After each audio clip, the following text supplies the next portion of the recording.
Back in 2017, I had moved to a smaller town in rural Illinois, and I only knew one person in town. I'm a bit of an introvert, so I had a hard time making friends, especially being single and in my early 20s living in a town filled with a population that was mostly retired. My friend, who I'll call Clara, introduced me to an older couple that were maybe in their early 50s and were looking for a dog sitter. She thought it would be a good way for me to make some connections while living there. We had made time to meet at their house so I could see the lay of the land and meet the dogs. The home was a 70s brick ranch style, severely outdated and slightly falling apart in some places. I explored abandoned houses for fun, so I didn't mind. The dogs were sweet, but as for the couple, they were odd. They were friendly enough, but while I'd be speaking to them, instead of making eye contact, they'd be doing more of a full body scan as if sizing me up. They would also guide me to rooms and not really say anything on the tour, just open the doors and let me look and then close them. I should also mention they sell firearms out of their home as a side business, which I didn't really mind, but they had cameras everywhere. Outside and in, hallways, living room, kitchen, office, garage, backyard, driveway, kitchen table, etc. They told me it was just for insurance purposes due to their business. It made me a little uncomfortable, but I was just really hoping to make some sort of connection in this town and some money. Then the time came for me to come and watch the dogs. They'd been gone for a week and I'd been working from home, so I made myself comfortable. I set up my workspace in their office, which had a monitor that had cameras outside displayed so I could see all around the house, which was kind of nice because I felt a little at ease being alone on a decent-sized property in the middle of nowhere. I should also note, the dogs had a doggy door so they could go outside 24/7, and the house backed up to the woods.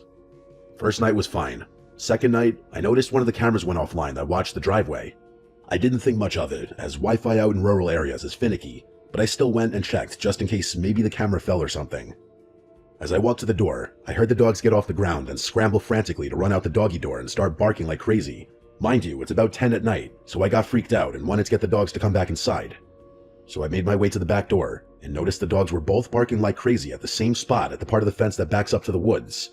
I didn't see anything, but I'd seen enough horror movies to where I was starting to psych myself out and I had to find a way to calm down and get the dogs in. So treats it was. I got them back in and blocked off the doggy door with a chair that weighed a decent amount and called it a night. Next morning, I woke up late and threw myself off and had to start working before I could feed the dogs. But then I noticed they weren't at the front of the bed anymore. The house was quiet. I got up and called their names and they didn't respond. So I walked to the back door and they were in the yard just doing their thing. Then it hit me. How did they get outside when I blocked the door? My heart sank, and I felt all the blood rush from my head as I turned to my right to see the chair that I had pushed in front of the doggy door now was sitting in the corner of the room. Panic set in immediately, and I called my friend Clara to explain the situation and that I needed her to come here ASAP to do a walkthrough of the house with me because I just knew there was no way the dogs could move that chair 5+ feet. She came over about 20 minutes later, and I made a beeline for the front door and let her in. We both went room by room and couldn't find anything or anyone. It just didn't make any sense. She tried to reassure me that maybe I didn't have it pushed over as much as I thought I did. I figured I'd just accept it for what it was and just push through on overly high alert for the next 4 days. Clara left and I went back to work. The day was fine and quiet, and I began to relax again. I finished making dinner and decided to get some work done. I sat down in the office and just happened to turn to look at the monitor with the camera views on it and noticed all of them were offline.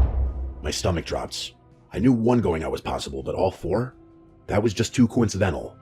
Due to the nature of the business the couple ran, I texted them to let them know their cameras were down, and if they wanted me to try and troubleshoot it for them, I'd be happy to. Also because I didn't like not having eyes on the outside of this place. A couple hours went by and no response. They're on vacation after all, so I just figured I'd have to let it go and suck it up until they get back to me. It was late, close to midnight, when I finally settled in and was watching TV to fill the void of silence that surrounded me when I heard the dogs get up and scramble to the doggy door again. I shot up and out of bed, my heart pounding out of my chest because I knew something was wrong. I grabbed the knife I had sitting next to the bed and walked to the back door looking out into the yard and couldn't see anything. The dogs had already stopped barking and were now just sniffing along the fence. I did that whisper yell to get them to come back in when I heard a thump come from the other side of the house. Frozen, I had to make a decision fast, try to get the dogs in or investigate whatever the hell just fell. I got the dogs in just in case it was some animal they were after. I didn't want them to get skunk sprayed or something. They wandered into the living room and hopped on the couches, and I slid the chair back in front of the door. I took a picture with my phone this time just so I could reassure myself I did it. I made my way to the back room where I heard the thump noise, and I immediately froze. I'm not sure if anyone else can understand, but when there's a presence in the room, there's almost this small difference in the atmosphere.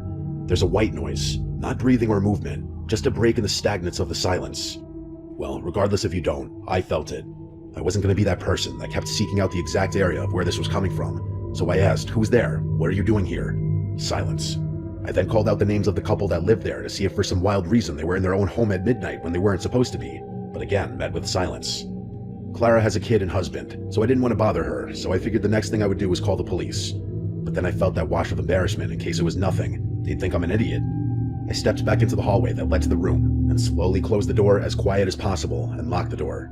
I went and sat in the living room with the dogs with my phone in one hand and knife in the other. I couldn't make a decision on what to do. About 20 minutes went by and I received a text from the wife saying, "Hi, don't worry about the cameras, you're safe." I was thrown off because they were in Florida and it was almost 2 in the morning there. And also, what do you mean I'm safe? I didn't even mention safety being the issue. I was getting ready to give a general sounds good text when I got another text from the wife. It read, "Also, can you make sure that I didn't leave the garage door open to the inside? I don't want anything getting in. The door she's mentioning is in that back room." I didn't want to go back in there for obvious reasons, so I just didn't respond and pretended like I was asleep and couldn't. 2 minutes later, she texted again, "Hi, I know it's late, but can you please check on this for me, as I'm worried?" My gut was screaming no, but maybe the noise was a wild animal that got in. I didn't respond, but got up to go check, knife and phone in hand still. As I approached the door, I heard a shuffle from the back room. I stopped and stood there silent to see if I heard anything else before I opened the door. My phone lit up, and she texted me, "I see you're up. Can you please go in and check?" I couldn't move.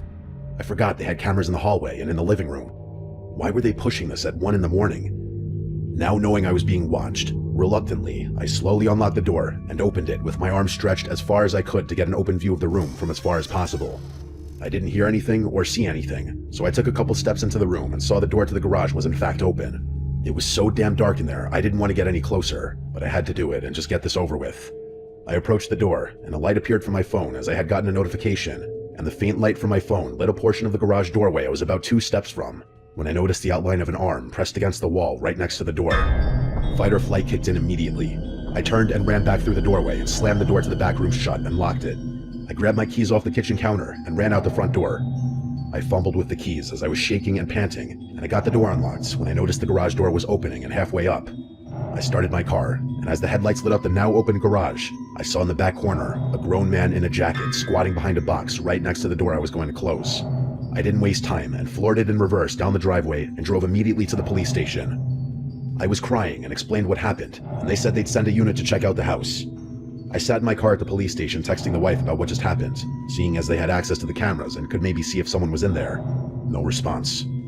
About a half hour later, the police officer came back to the station and let me know the garage door was open, but the house was clear and there was no signs of a break-in. They even checked around the perimeter of the yard and nothing was out of the ordinary. They knew I was scared out of my mind, so they offered to follow me back and do another check with me there. After it was done and I saw with my own eyes no one was there, they left. I couldn't sleep. It was going on almost 3 or 4 in the morning at this point, so I just laid on the couch by the dogs, wide awake, gripping the kitchen knife. About 20 minutes after the officer left, I got a text from the wife. "Hi, plans changed. We'll be home soon. You can go home now." The complete disregard for the situation that just unfolded that I texted her about. The letting me know you're coming home 4 days early and didn't mention it, and will be here just hours after all of this? I didn't dwell on the moment. I grabbed my stuff and left. Their home is on a rural road, but only about a quarter mile from the main street. As I got halfway to the stop sign and looked in my rearview mirror, I saw a car with no headlights on pull into their driveway.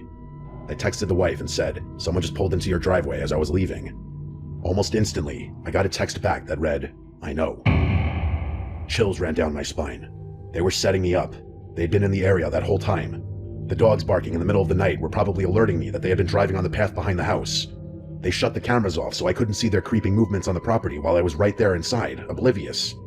I never heard from them again. My friend profusely apologized, saying she had no idea how weird they were and that she'd only known them as coming into the local diner every now and then. She said after that incident they never came in again. I'm 30 now, and I still have trouble with the entire situation. I know I'm okay and I'm safe, but knowing I was just seconds away from God knows what is a feeling I can't seem to shake, and not sure if I ever will be able to.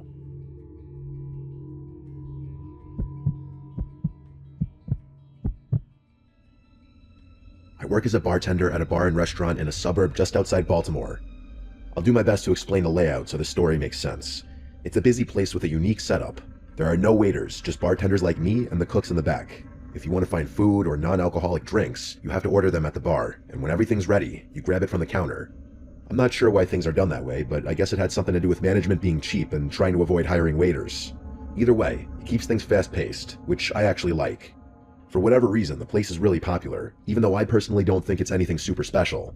The atmosphere is lively most nights, with great music, a buzzing crowd, and a standing area near the DJ booth where people gather to dance and chat. The constant flow of customers and the high-energy vibe make the job fly by. I love meeting and talking to new people, so the gig is perfect for me. I would probably lose my mind if I had to wait long periods of time between serving guests, but that's just me. I bet some people are the opposite. That particular night started off like any other. It was a weekend, so things were going to be super busy. I was ready. After a certain time, the bar started filling up with people. It looked like more of a younger college crowd that night, which meant more dancing, more spilling, and a rowdier environment in general. Oh yeah, and worse tips, which kind of sucked for me.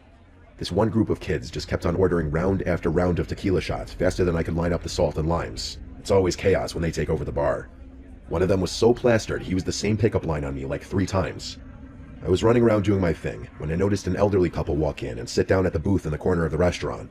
At first glance, there was nothing strange about them. I just thought it was interesting that 2 people that age would want to come into a rowdy place like this. I didn't have too much time to think about it though, so I went back to work. Fast forward maybe 30 minutes to an hour. I was halfway through pouring a line of gin and tonics when I noticed the couple again. My hands kept working, muscle memory taking over, but my brain was stuck on them for some reason. That's when it hit me. They were just sitting there motionlessly. They hadn't ordered anything either. No food and definitely not any drinks, I would have remembered. I looked a little closer and realized that they weren't even looking at each other. They were both fixated at the wall next to them. From what I could tell, it didn't look like they were talking either. It was the strangest thing. I was beyond curious, but the bar was slammed, and I had too much to do to spend time wondering about it. I figured they might be waiting for someone, or didn't realize how the place worked. Maybe they were waiting for a waiter to take their order. When I finally had a break, I decided to check on them myself. I walked over to the table and put on my most polite smile. As I approached, neither of them turned to face me. They were both still staring at the wall like statues. I cleared my throat and asked them if they wanted anything to eat or drink. The woman didn't even flinch. She kept staring at the wall like I hadn't spoken at all. The man turned his head slowly, like he was moving in slow motion. When his face came into view, I felt a chill run through me. His skin was pale and wrinkled, and his eyes were almost sunken into his face completely. He didn't speak, just stared at me and shook his head once, firmly but silently. Something about the way he looked at me made my stomach twist. I muttered something in response and quickly returned to the bar. I had the weirdest feeling in my gut after that. Those people looked like they didn't even belong in this century, let alone this bar. I didn't look over at that booth for a long time. Eventually, things started to die down a little, and I remembered the couple. I glanced over impulsively, and I nearly dropped the glass I was holding. Both of them were staring directly at me now. I made direct eye contact with the woman, but she never averted her gaze. I don't think I'd ever been more uncomfortable at my job than I was in that moment. I looked away and pretended to be busy, trying not to freak out completely. By the time I glanced back again, the booth was empty. I was relieved. I was just glad that they were gone, as mean as that sounds. By the end of the night, I was still thinking about the whole thing. As I wiped down the bar and closed up with my coworker Karen, I decided to ask her if she saw anything strange. She's, I guess, what you would call a vet. She's been working there for years and prides herself on noticing everything and everyone that comes through the doors. When I asked her about the couple, she gave me a confused look and said she didn't know what I was talking about. I looked at her blankly and told her I was talking about the elderly couple that was sitting in the corner booth. She shook her head and told me she didn't remember seeing anyone like that. She then jokingly asked me if I was hallucinating, which got a playful laugh out of me, but on the inside though, I was losing it. I knew what I had seen. I asked her if she was sure, and she crossed her arms before listing at least 10 random people who had ordered food that night and what they were wearing. I laughed again and complimented her memory, but like I said before, I was dying on the inside. By the time we locked up, I started doubting myself. As I walked to my car, I noticed something that made me nearly drop my keys in fear. Across the street, there were 2 dark figures standing under a lone streetlight. I knew it was them. I wanted to scream, but the sound wouldn't come. I didn't wait another second. I jumped into my car, locked the doors, and sped out of the lot without another look. The drive home was awful. I was trying not to break down the whole time. I just kept repeating, "Oh my God," over and over. I had so many questions. Had Karen somehow missed them? Were those people even real? Was I going insane? I couldn't explain it. I thought I was going crazy. I wish this story had a resolved ending, but it doesn't. I never saw those people again.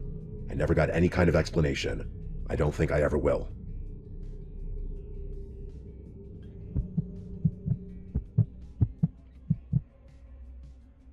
I apologize in advance if I mess up any details about the story I'm about to tell. This is something that my best friend told me multiple times several years ago now. It's one of those stories so unsettling you can't shake it even after hearing it more than once. My friend's dad was a logger, specifically a tree saw operator. For those who don't know, a tree saw is a massive machine capable of cutting down giant trees and slicing them to specific lengths. His job meant long, grueling hours, often alone in the deep, secluded forests of the Pacific Northwest. The way his logging crew worked, he was paid based on the number of trees he cut down rather than the hours he worked, so he would often push himself to work 16 to 20-hour days to finish jobs as quickly as possible. After he and his coworker finished their part, the rest of the crew would come in to clear the felled trees and transport them to the mill. While he spent about half of his time working alone, the other half was spent with his friend Griffin, another tree saw operator. They used radios to communicate, especially when they worked on opposite ends of the same job site. A number of years ago, my friend's dad and Griffin were assigned to a remote job site high up on a mountain. It took the company over 3 weeks just to clear a road wide enough for their trucks and equipment to make it to the site. By the time they began work, they were positioned in an extremely desolate part of the mountain. They were already 10 days in, making good progress, when they started hearing strange chatter over their radios. At first the voices were muffled, just faint, static-laden murmurs that didn't make sense. They tried switching channels, but no matter what they did, the chatter followed them. Anyone who's used a standard radio knows how strange that is. It should be impossible for anyone to follow you when you're switching channels. As they progressed farther up the mountain, the voices became more distinct. They couldn't hear full conversations, but based on what they could hear, they both agreed that the tone of the conversation fragments felt off. My friend's dad said it sounded almost casual at times, but the content was unintelligible. They also started finding strange signs that people had been there before them. Random containers, footprints in the dirt, and small makeshift campsites. Like I said before, they were in a place so remote it was practically inaccessible, so these discoveries were deeply unsettling. No one should have been up there. One day, Griffin came across a tent hidden just off a trail and called my friend's dad over. They decided to investigate. Inside, they found a single sleeping bag and a duffel bag filled with the most disturbing things imaginable. Multiple pairs of children's underwear, duct tape, rope, and crude sketches of children being molested. There were even photos of a fresh apple indicating whoever owned it had been there recently. Griffin wanted to pack up and leave immediately. My friend's dad, ever the workaholic, insisted they finish the job. They agreed to limit radio communication to emergencies only and decided to keep working. That night, they sat in the camper, unable to shake the dread that hung over them. The radio crackled to life again, and this time, they could make out snippets of a conversation between two men. They were talking about mundane things, collecting water and firewood, but the realization that these men were likely connected to the tent freaked my friend's dad out. Griffin wasn't as fazed, but my friend's dad was losing it. The next night, my friend's dad decided to confront them. When he heard the men talking about gathering bush for a fire, he grabbed the radio and demanded to know who they were and what they were doing there. The radio went silent immediately, and the men didn't respond. That silence was almost more unnerving than the chatter. Griffin was upset that my friend's dad had announced their presence, and the two of them got into a brief argument before deciding they'd escalate the situation the next day. Around midnight, Griffin shook my friend's dad awake, whispering that someone was outside the camper. The first thing he noticed was the soft sound of footsteps crunching on the gravel outside. Heart pounding, he fumbled for his gun, only to realize it wasn't loaded. He had no idea where his ammunition was. Griffin was unarmed, and the idea of calling the police was laughable given their location. They both sat frozen as they heard the camper door handle jiggle. The door creaked open, but didn't fully swing inward. Their camper was high off the ground, and there was no ladder or stool to climb up. Then came the scratching. Long, deliberate scratches along the outside of the door. 4 agonizing minutes passed. Finally, my friend's dad nodded at Griffin, signaling he was going to check it out. He moved quietly toward the door, gripping a flashlight in his shaking hand. Just as he reached the door, it burst open, and he was struck across the face with a knife. His pain was blinding. He fell out of the camper, hitting the ground hard. Before he could recover, a man was on top of him, pressing the knife against his neck. Another man appeared, kicking him repeatedly in the head. Griffin, without hesitation, leapt out of the camper and tackled the man with a knife. The second man bolted into the darkness, and the one Griffin had tackled scrambled to his feet and followed. They disappeared into the forest. Griffin helped my dad's friend back into the truck, and they drove 2 hours to the nearest hospital. It was bad. His face was a bloody mess, and there was a cut across his eye so severe it permanently damaged his vision. They reported the attack to the police, but nothing came of it. 2 weeks later, as the rest of the logging crew finished the job, one of their coworkers was found bound, gagged, raped, and murdered in a ditch. No arrests were ever made. To this day, my friend's dad struggles with PTSD.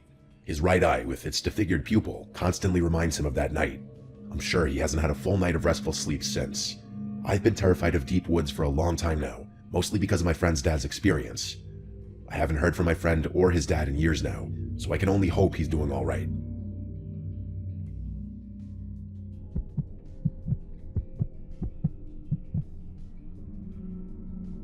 This happened last summer. I was 20 years old. My name is Kevin. My friend James comes from a very wealthy family. His dad is like an IP lawyer who contracts with the US government or something.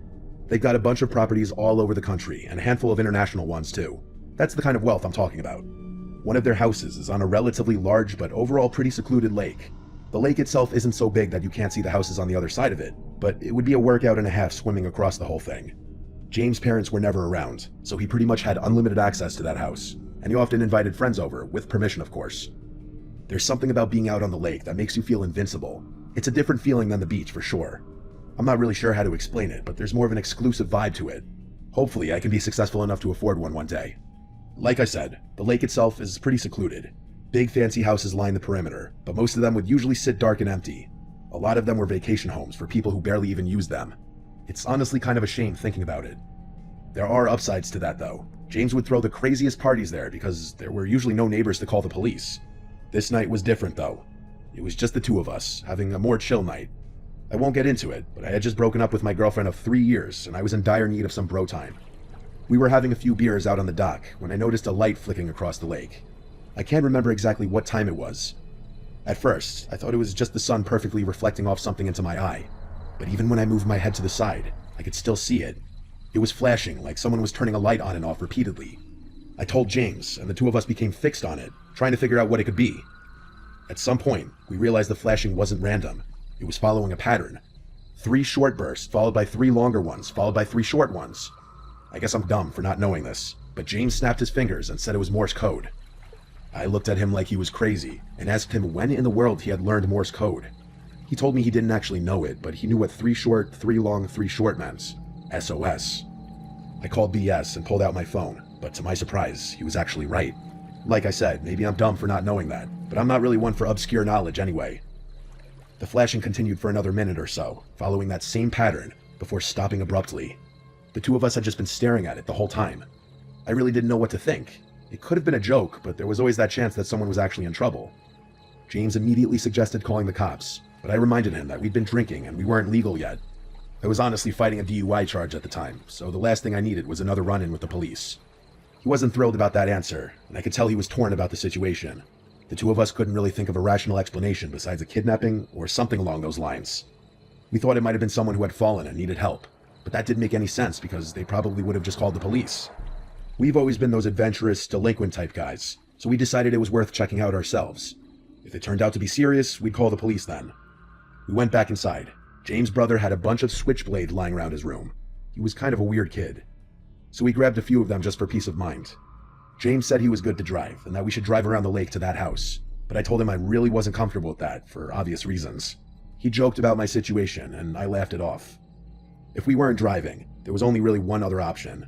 The two of us walked back out to the yard, and dragged James' dad's kayak into the water. We were laughing at first, enjoying the adventure of it all, but the further out we got onto the lake, the quieter we got. I think both of us realized how dumb of an idea it was, but neither of us wanted to be the one to spoil the fun. The sun had almost fully set at that point, and it was getting harder to see. It wasn't pitch black or anything. We had light from some of the lake houses to guide us, but it was still a bit unsettling. As we got closer, the house came into view. It was big like the others, but it was obviously not maintained very well. For starters, the dock was half collapsed, literally. Half of it was just sunken into the water. The flashing had also stopped, which was kind of a bad sign too. We had planned on just tying the kayak to the dock, but we obviously couldn't do that anymore given how unstable it looked. Luckily, the yard wasn't too high up above the water, so we beached the kayak on the yard instead, careful not to slip on the rocks. I felt the adrenaline rush start coming on. I could tell James was feeling the same thing. We looked up toward the house. The light had been coming from the second floor, that much we knew. James was freaking out at that point, and insisted that we just leave and call the police. I told him we'd have to kayak all the way back to his house to even do that, as there was no service on the lake and that we need to connect to Wi-Fi. I reminded him that we had explored 1 million abandoned buildings before, and this wasn't too different. He wasn't thrilled with that logic, but agreed anyway. Believe me, I know how dumb this was. Everyone I talk to about this shares that same opinion, but I've never been one to make good decisions, and neither is James. We didn't walk to the front door. That would have been suicide. Instead, we crept around the house until we found a window that was unlocked. The two of us silently slipped inside. The house was empty. Not just abandoned, but empty. Like stripped. There was no furniture and no junk in there either. To be frank, there was no signs that anyone had ever even lived there. The floors and walls were completely bare. We moved cautiously through the rooms, looking for the stairs. There was no one in sight, and all the rooms were just as empty as the first one had been. We finally found the stairs and slowly made our way up. I had made a mental note of where the window was, and we slowly walked down one of the hallways until we got to what I guessed was the room the light had been coming from. I pressed my ear against the door and heard nothing. I glanced over at James. He nodded, and I carefully pushed the door open. The room was empty, with the exception of one thing by the window. I tiptoed over to it and realized what it was. It was one of those old projectors, and it was facing the window. Alarm bells immediately started going off in my head. This was a trap. Someone had set this up deliberately. James must have realized the same thing, because I just heard him start sprinting back the way we had came, not even trying to be quiet. I turned without another thought and followed him. As we were running down the stairs, I heard a door, presumably a closet door, swing open from the room I had just been in, followed by rapid thumping sounds. We bolted down the stairs and back through the house to that first window. James jumped through and I was next. As I was climbing through, I heard those footsteps from behind me again, bounding down the stairs. I didn't even look. I just made it through the window and ran to catch up with James, who was already down by the lake's edge. As I was running to catch up to him, I heard him curse, and I quickly realized why. The kayak was gone. I turned, and from the side of the house, there was a person running toward us. I could barely process what I was seeing. He was fast. I couldn't get a good look at him, but he was big, definitely an adult. I pulled out my switchblade, ready to defend myself. I expected James to do the same, but instead, he turned and jumped straight into the lake. Sneakers, hoodie, everything. I didn't even think, I just followed. The water was freezing, but I didn't care. I swam as fast as I could, trying to fight the burning sensation in my arms and legs. We swam toward the light from James' house, which looked like it was miles away. The swim felt endless, but on pure adrenaline, we made it. By the time we dragged ourselves onto James' dock, I thought I had hypothermia. I don't think I've ever been that cold in my life. We ran straight inside, locked every door, and called the police. It took them almost an hour to show up. It was honestly kind of outrageous. When they finally did, they went straight across the lake to investigate. They were over there for a while, but when they came back, they told us exactly what I expected to hear, that there was no one. They confirmed this house had been abandoned for years. No signs of recent occupancy, no footprints, no gear, no personal belongings, nothing. Just an empty house. They weren't happy with us. They gave us the whole "why didn't you call first" speech. James's parents were even more pissed when they found out. Let's just say I wasn't invited back to the lake house after that. James told me his parents were threatening to sue the town for allowing something like that to happen, and the police for refusing to investigate further. As for me, I still don't know what happened that night. I don't know who was in that house, or why they set that trap, or what they planned to do if we hadn't run. I don't think I want to. Most of my friends agree that it was a trap, and think that whoever was planning the whole thing got cold feet until the last minute. I really don't want to think about what would have happened if they had gone through with whatever they were planning on doing.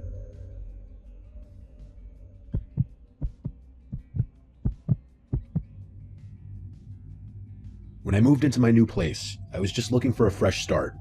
I won't get into the details, but let's just say I had a bad situation with an ex that made staying in my old city impossible. I ran into some money early in life and made some bad decisions about the kind of women I surrounded myself with. Lesson learned. The neighborhood I moved to is really nice. Low crime, quiet, mostly families. The houses here are really spaced out, which was partially what drew me there. But for some reason, the property next to mine is much closer in proximity than most of the other properties are to each other. And by the way, that house next door is huge. When I first saw it, I thought I could easily fit a family of 10.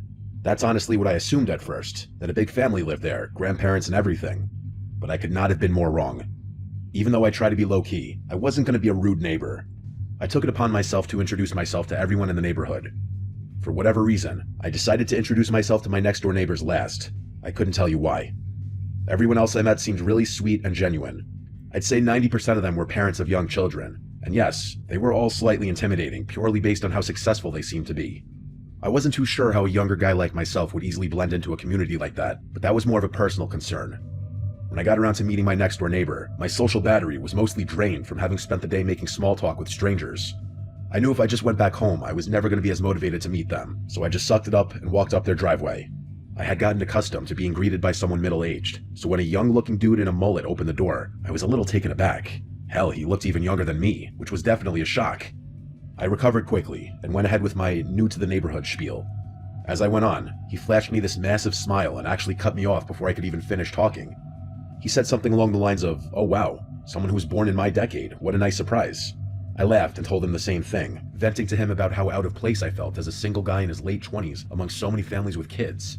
He told me not to worry about that, and that most of the people who lived here kept to themselves, which was kind of a relief for me. He introduced himself as Damon and told me I should come by for a drink sometime.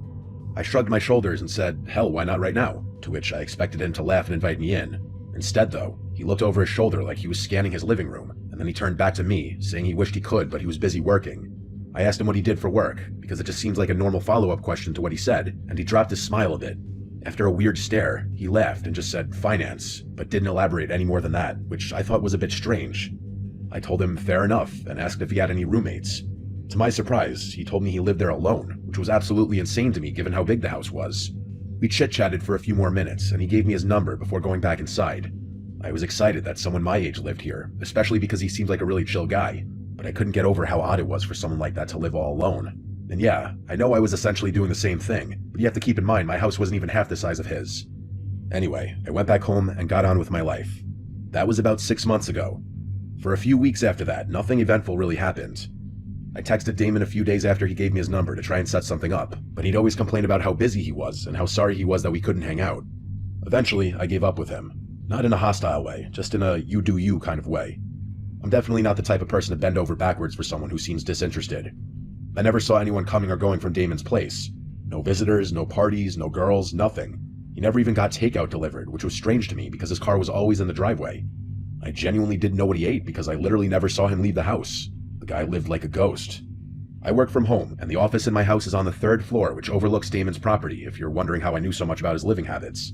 I know it sounds obsessive and a little creepy, but his house was also just a glance away from my monitor, so I couldn't help but look over from time to time. One night, it was a Wednesday night, I remember that distinctly, I woke up around 2 a.m. to the sound of loud music. I sleep with my windows open, so that's probably how I woke up so easily. At first, I thought I was imagining it, or it was part of a really vivid dream I was having, but I was wrong. I got out of bed and peeked out my window, and there they were, 7 or so cars lined up in Damon's driveway. There was no mistaking it, he was having a party. Now don't get me wrong, I'm not the type to complain about some noise. I've been to my fair share of house parties, but it was the middle of the week and the volume was insane. I figured I'd just go over, knock, and ask him to turn it down. I threw on a hoodie and walked over. It was a full-blown party, that much was clear from outside. I knocked on the door, but no one answered. I pulled out my phone to text Damon, but I decided against it, knowing he'd probably ignore me and give me some BS excuse the following morning. I knocked on the door again, harder this time. Still nothing. I reached for the handle, half expecting it to be locked, but to my surprise, the door swung open. Inside, the first thing I saw was a pile of shoes in the foyer, at least 10 pairs, but there was something off. There was literally no one in there. I moved further in, expecting to see people in the living room, maybe the kitchen, but it was completely empty. There weren't even any drinks left out.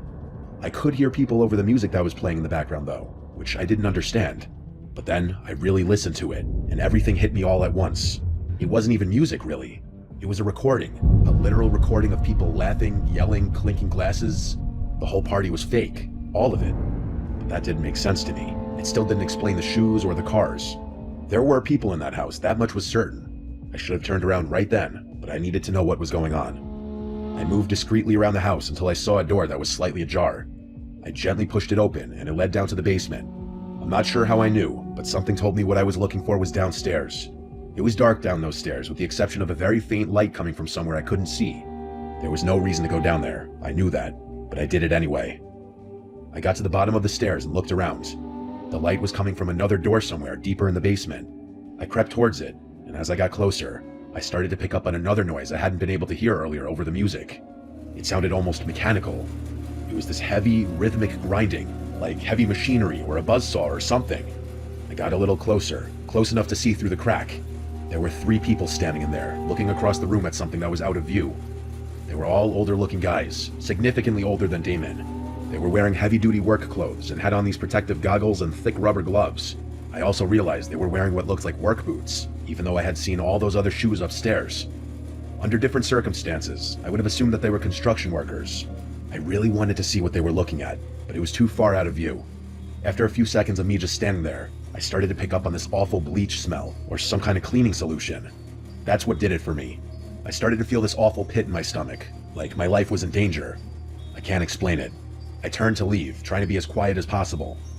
As I was finding my way back to the stairs, the light from behind me suddenly dimmed, like someone had shut the door behind me. I didn't actually hear the door over the music, but I felt it. I sprinted up the stairs as fast as I could. I ran through the house and burst out the front door. I didn't run directly to my house. I jumped my own fence and made it to the backyard. I slipped in through my side door, locking it behind me. My chest was pounding, but under no circumstances could I let Damon or any of those other guys know it was me who had been snooping around. I gathered myself and went up to my office, making sure all the lights up there were off. I crouched down below the window and peeked over at Damon's house. There was no one there. But then, a few minutes later, the front door flew open and like 8 guys poured out, scanning the yard, the driveway, the street, but Damon wasn't with them. I could tell because everyone looked older, like those first guys I had seen. A few of them looked like they were arguing about something, but I couldn't make out what they were saying. One of the men actually shoved one of the other ones, and I thought they were about to start fighting in the street, but they didn't. Eventually, they all went back inside, and the music stopped soon after that. I stood at the window, trying to make sense of what had just happened. I thought about calling the cops, but what would I even say? The music wasn't playing anymore, and there was no real crime I could actually report. The thing I couldn't understand was how none of my other neighbors had a problem with the loud music, especially since most of them had children. I figured if they hadn't been able to hear it and I called the police, Damon would know it was me. And the shoes, I had no idea what that was about either. The people I had seen were all wearing boots. So did they bring extra pairs of shoes just to leave in the foyer? I had too many questions and I didn't know what to do, so I just went to bed. The next morning, I woke up and looked out my bedroom window. Every single car was gone, including Damon's. I went upstairs to try and get some work done, but I couldn't concentrate and found myself looking over at Damon's house every 5 seconds. After a few hours of his car not being there, I decided to go for a walk, partly to clear my head, but mostly to take some low-key glances through his windows. Nothing though. Days passed and Damon still didn't return, or his car didn't at least. I was baffled with every passing day. I still couldn't figure out how my other neighbors had been able to sleep through all the noises that night, so I just straight up asked them. I went to a few houses and asked them if they had heard the party he had a few nights ago. No one knew what I was talking about, even after I told them which house it was coming from and how late it was. I thought I was going crazy. That was a few months ago now. The crazy thing is Damon still hasn't returned, and it's clear no one is maintaining his house, as the grass is starting to get really long, and there's an untouched pile of packages leaning against his front door. I don't know what to make of this. It could be nothing, but I feel like no one would go to such lengths to disguise what they were doing with a fake party, unless it was something illegal. But would people going to such lengths really forget something as important as locking the front door? Maybe that's what those guys had been arguing about. I really have no idea, and the fact that none of my other neighbors seemed bothered by it makes me think I'm involved in some huge conspiracy or something. I know I'm just being paranoid, but I just have so many unanswered questions. When Damon returns, if he ever does, I'm debating whether or not I should just go and straight up ask him.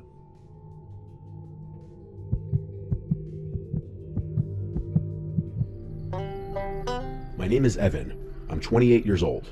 After my divorce, I moved to a small town named Chatham in Alabama. Apart from my parents' house, I didn't really have anywhere else to go, so I came to live in my grandfather's old house. He passed away a few years ago and left the place to us. It's about 10 minutes outside town, sitting on 10 acres surrounded by woods. It's real quiet out there. I thought I'd enjoy that. The house is old, wood floors that creak, doors that stick, the kind of place that always feels a little cold no matter how high the thermostat is. But it was free, and I didn't have a better option. The first few nights were normal. I unpacked and cleaned. I spent the evening sitting on the porch with a beer. It was peaceful. No traffic, just the wind through the trees and the occasional owl. But then the noises started. The first time I heard it was on the 7th night. I had just gotten into bed around midnight. I was almost asleep when I heard whistling outside.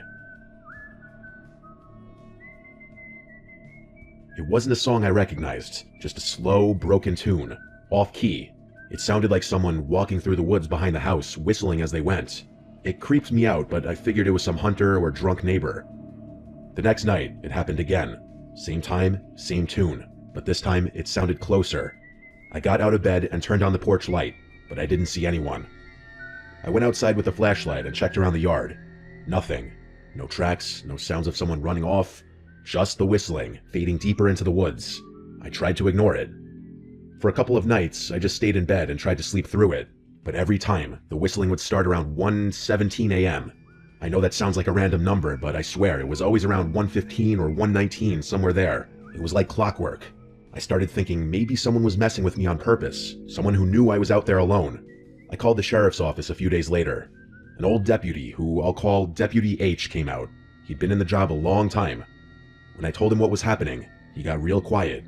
He said word for word, "Your granddaddy used to call us about the same thing. Said someone was whistling around the property late at night, always in the spring. We never found anything. I figured he was just getting old, but now you're hearing it too." That shook me. I had no idea my grandfather dealt with this. Deputy H told me to keep the doors locked and stay inside after dark. I started doing that. Not like I wasn't already. I double-checked every window. One night I even put chairs under the doorknobs, but the whistling kept coming. Closer every night. One night I heard it behind the shed. It was louder than usual, like the person was standing right outside. I grabbed my flashlight and looked through the blinds.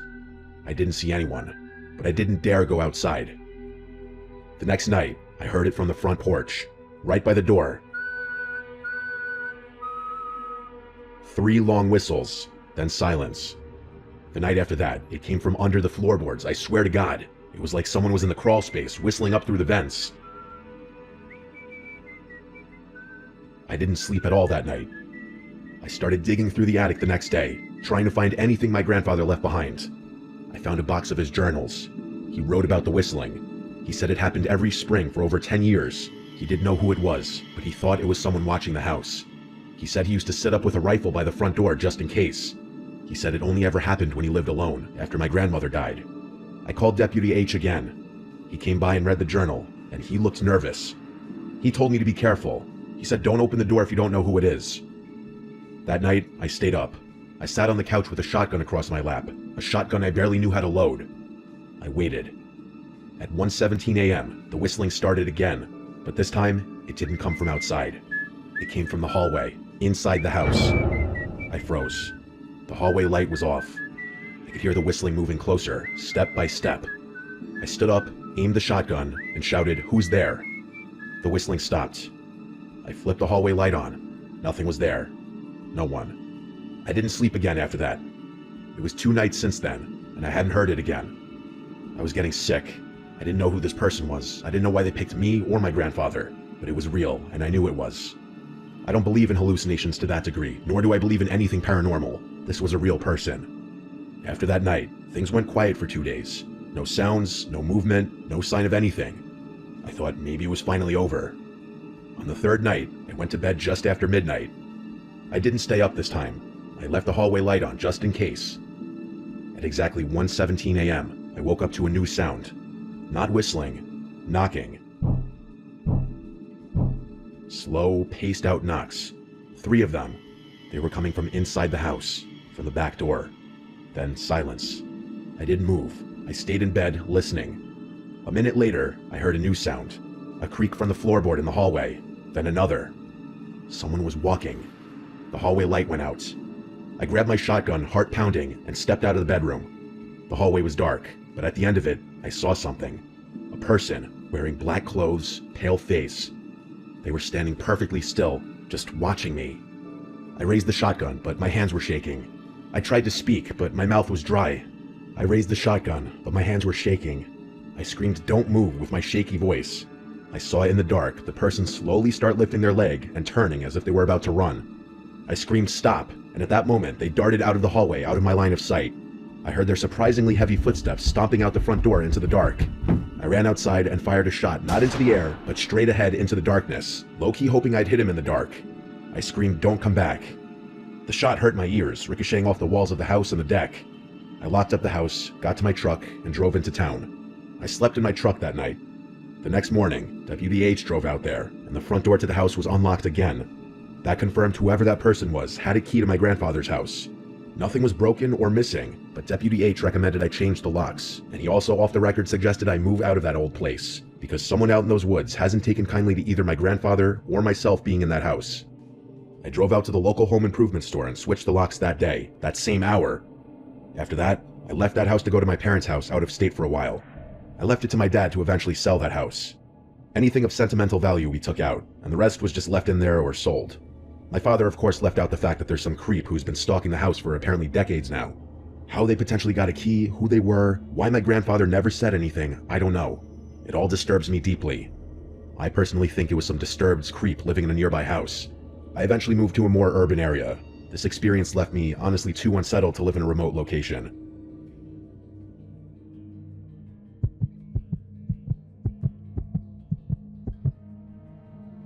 What you're about to hear is an experience that nearly made me lose my mind. It's still something that I think about quite often, if I'm being honest, but I've been able to recover a bit in the months since it's happened. The whole story is pretty quick, so I'll get right into it. I'm a single guy in my mid-30s. I live alone with no pets in a small one-story house. The house is really modest. 1 bedroom, 1 bathroom, a living room, kitchen, dining room, and a tiny garage. That's it. Life is fantastic. Because of my profession, I can work on my own time and don't have to answer to anyone, whether that be a girlfriend, a parent, or an employer. Freedom has always been an imperative part of my life, so I've done my best to maximize it wherever possible. I know a lot of people are different, and a lot of people might actually judge me for my quote, immature lifestyle, but everyone has different priorities and preferences, so as long as no one judges me, I won't judge them. The excess freedom is definitely tethered to its own set of drawbacks though. I've developed some bad habits that I'm sure some people would frown upon. One of them is my sleep schedule, which is god-awful. For some reason, I'm most productive at late hours of the night, so I often find myself staying up until dawn and sleeping into the afternoon. It's just how my body functions, and until I'm absolutely forced to, I don't see a reason to change anything. I was up really late one night. I'm talking past 3 a.m. late. I was sitting at my desk, getting some work done on my computer. I was in the zone, not even listening to music. Imagine yourself at peak hours. That's the kind of groove I was in. The room was dead silent, and I was alone with my thoughts, the sound of my keyboard, and my work. And then, bam, out of nowhere, the silence was interrupted by the sound of footsteps pounding down the hallway towards my bedroom, followed by 3 or 4 bangs on the bedroom door. Like deafening bangs, the type of bangs you'd expect the police trying to barge into a drug den would make. I shot up from my chair so fast I banged my knee on the desk and knocked my monitor over. I was just so shocked, it caught me completely off guard. Just imagine being in your own house at 3 a.m., alone, and complete silence just gets interrupted by banging on your door. It was, and still is, the most terrifying thing that has ever happened to me. Standing up was a pure reaction. I was completely frozen after that. I had my eyes fixated on the door, dreading the moment I knew was coming. The door bursting open and someone barging into my room. Me having to fight a complete stranger in pitch black darkness. But it never came. I didn't hear anything else, not even the sounds of footsteps retreating from the door. It was like I had imagined it, but I was 100% positive I hadn't. I don't know how long I stood there, but I physically could not force myself to move. It was like sleep paralysis, except I hadn't been dreaming. And then, finally, I heard the sounds of footsteps quickly walking back down the hall. So someone had been there. I don't know why, but hearing those footsteps again unlocked my brain. Without thinking, I grabbed an empty beer bottle off my desk, ran to the door, and started chasing after whoever had broken into my home. I didn't even try to be quiet. I screamed at the top of my lungs like a lunatic, hoping that would give me the extra adrenaline I needed. I ran through the entire house, screaming, but I never found anyone. My house isn't that big. There aren't many places someone could hide, but even after checking every room, there was no one there. All the doors and windows were locked too, which was even more confusing. My bout of confidence was completely drained after that, and I felt fear start flooding back in. I sprinted back to my room, locked the door, and called the police. In the time it took the police to arrive, I listened to my surroundings in complete silence, but never heard anything. When the police finally showed up, we searched the house together, but found nothing. One of the officers tried to convince me that whoever had been there had left, but I insisted that everything had been locked up. He told me I had probably overlooked something, and it took everything in me not to curse him out right there. I know for a fact that nothing had been unlocked, but that didn't explain how that person had gotten into and out of my house. Unless I had imagined it, but I know I didn't. For the next week, I was a psychological mess. My brain refused to accept that I had imagined something so vivid, and I couldn't conceive of a possible way that that person had gotten into and out of my house. I'm much better now, but there was a time where I had trouble sleeping, eating, working, everything. Even now, the only explanation I can think of is that I somehow didn't notice an unlocked window or door in my house. Still though, why anyone would crash through my house just to run away is a complete mystery to me.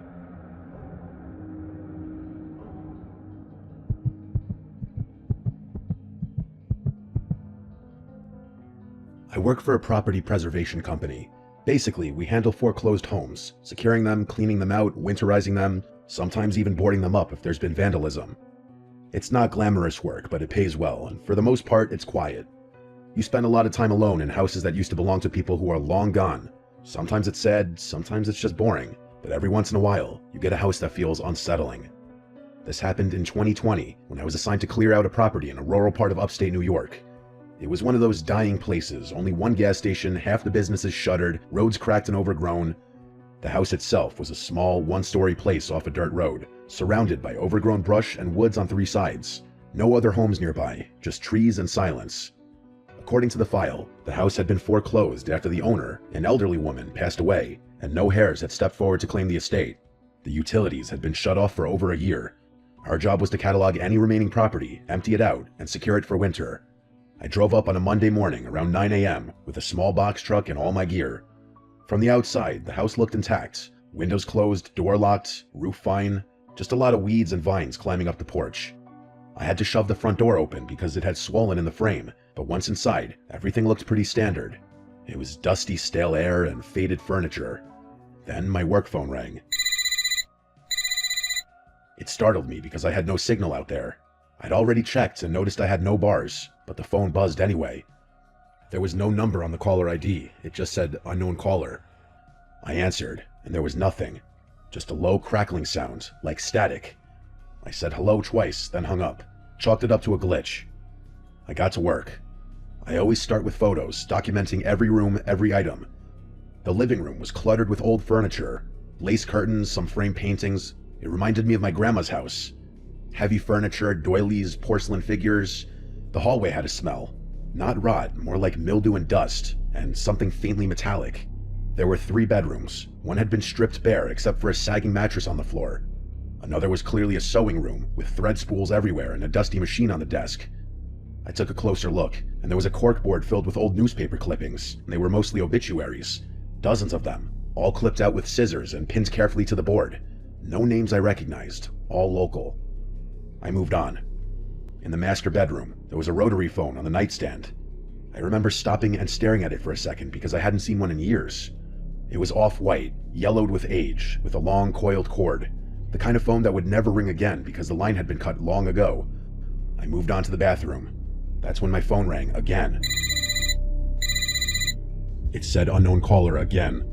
This time, I hesitated. I picked it up, stepped out into the hallway, and answered. Again, nothing. But this time, after about 5 seconds, I heard a whisper. Very soft, so quiet I could barely make it out. It said, "Don't answer the phone in the bedroom." Then the line went dead. I stood there, frozen, heart pounding. The house was dead silent. I checked the windows, all closed. Nobody was outside, and there was no sign of forced entry. My first thought was that someone had pranked me. It's what anyone would think. Maybe one of the other crew guys was messing with me, but no one else knew I was there that early, and again, I had no signal. I checked my phone. 1 bar, then nothing, like it flickered in and out of existence. I tried calling my supervisor, but the call failed. I decided to finish the job quickly. I started boxing up loose items in the living room, books, figurines, dusty glassware, but the whole time, I felt off, like I was being watched. I kept glancing toward the hallway, half expecting to see someone standing down there. Then the phone rang a 3rd time. But not my phone, the rotary phone in the bedroom. I heard it from across the house, a shrill, mechanical ring that echoed through the rooms. That phone should have been dead. The line was disconnected, no dial tone and no service, but yet it rang, like an old-fashioned bell. I walked slowly down the hallway toward the bedroom, phone still in my hand. It rang again and again. I stepped into the doorway. The phone sat on the nightstand, the receiver trembling slightly with each ring. There was no chance I was picking up that phone. The rings eventually stopped. I backed out of the room. I wanted to leave, but part of my job was securing the property, and I still had to check the basement. I almost said screw it, but something made me keep going. Maybe it was pride. Maybe I just didn't want to admit how scared I was. The basement door was in the kitchen. I opened it slowly. The stairs creaked as I stepped down, flashlight in hand. I smelled mold and something like rust. There were shelves along the wall, filled with old paint cans and some broken furniture. In the back corner, there was a small table. On it, a cordless phone, a newer model. It was gray plastic and covered in dust, and next to it, a stack of yellowed notebooks. I picked one up and flipped through it. Each page had a name and a date and a short sentence. Lena H., July 3rd, 2019. Rang once, didn't answer. Carl M., September 12th, 2019. Picked up, warned him. It was more like this, dozens of entries. I dropped the notebook, and my heart felt like it completely dropped out of my body as I looked around the basement, fearing I wasn't alone down there, and that someone was watching me from any corner in the darkness. I rushed back up the stairs, looking behind me the whole time, heart in my throat. I didn't finish the job. I drove straight back to the office and turned in my report. I didn't tell them everything. I just said the property was unsafe and possibly had squatters or interference. They reassigned the job to another crew. 2 days later, I got a text from one of the other guys, Mark. He'd gone out there that morning to finish the job. I hadn't told him specifically what happened. His message said, "The phone in the bedroom with no service rang while I was in there. What the hell?" I called his work cell phone immediately, and he told me he didn't answer the phone in the house because he was too freaked out. The next day, Mark apparently quit without notice and never returned to work. He's not dead or anything. I admittedly looked him up on Facebook eventually, and he posted stuff since then. but I never spoke to him again. I don't know what else he saw in the house, but it must have been something bad enough for him to want to distance himself from this job. My boss did call the police to report the potential squatters after Mark quit, but they found nobody inside of the house. Everything about that house, from its location to its eerie, dilapidated interior, to the phone calls to my cell phone, and that voice on that line, and that damn house phone ringing, it's like I found myself in a legitimate horror movie. I swear it had to be one of two things: an elaborate sick prank, or an equally elaborate trap.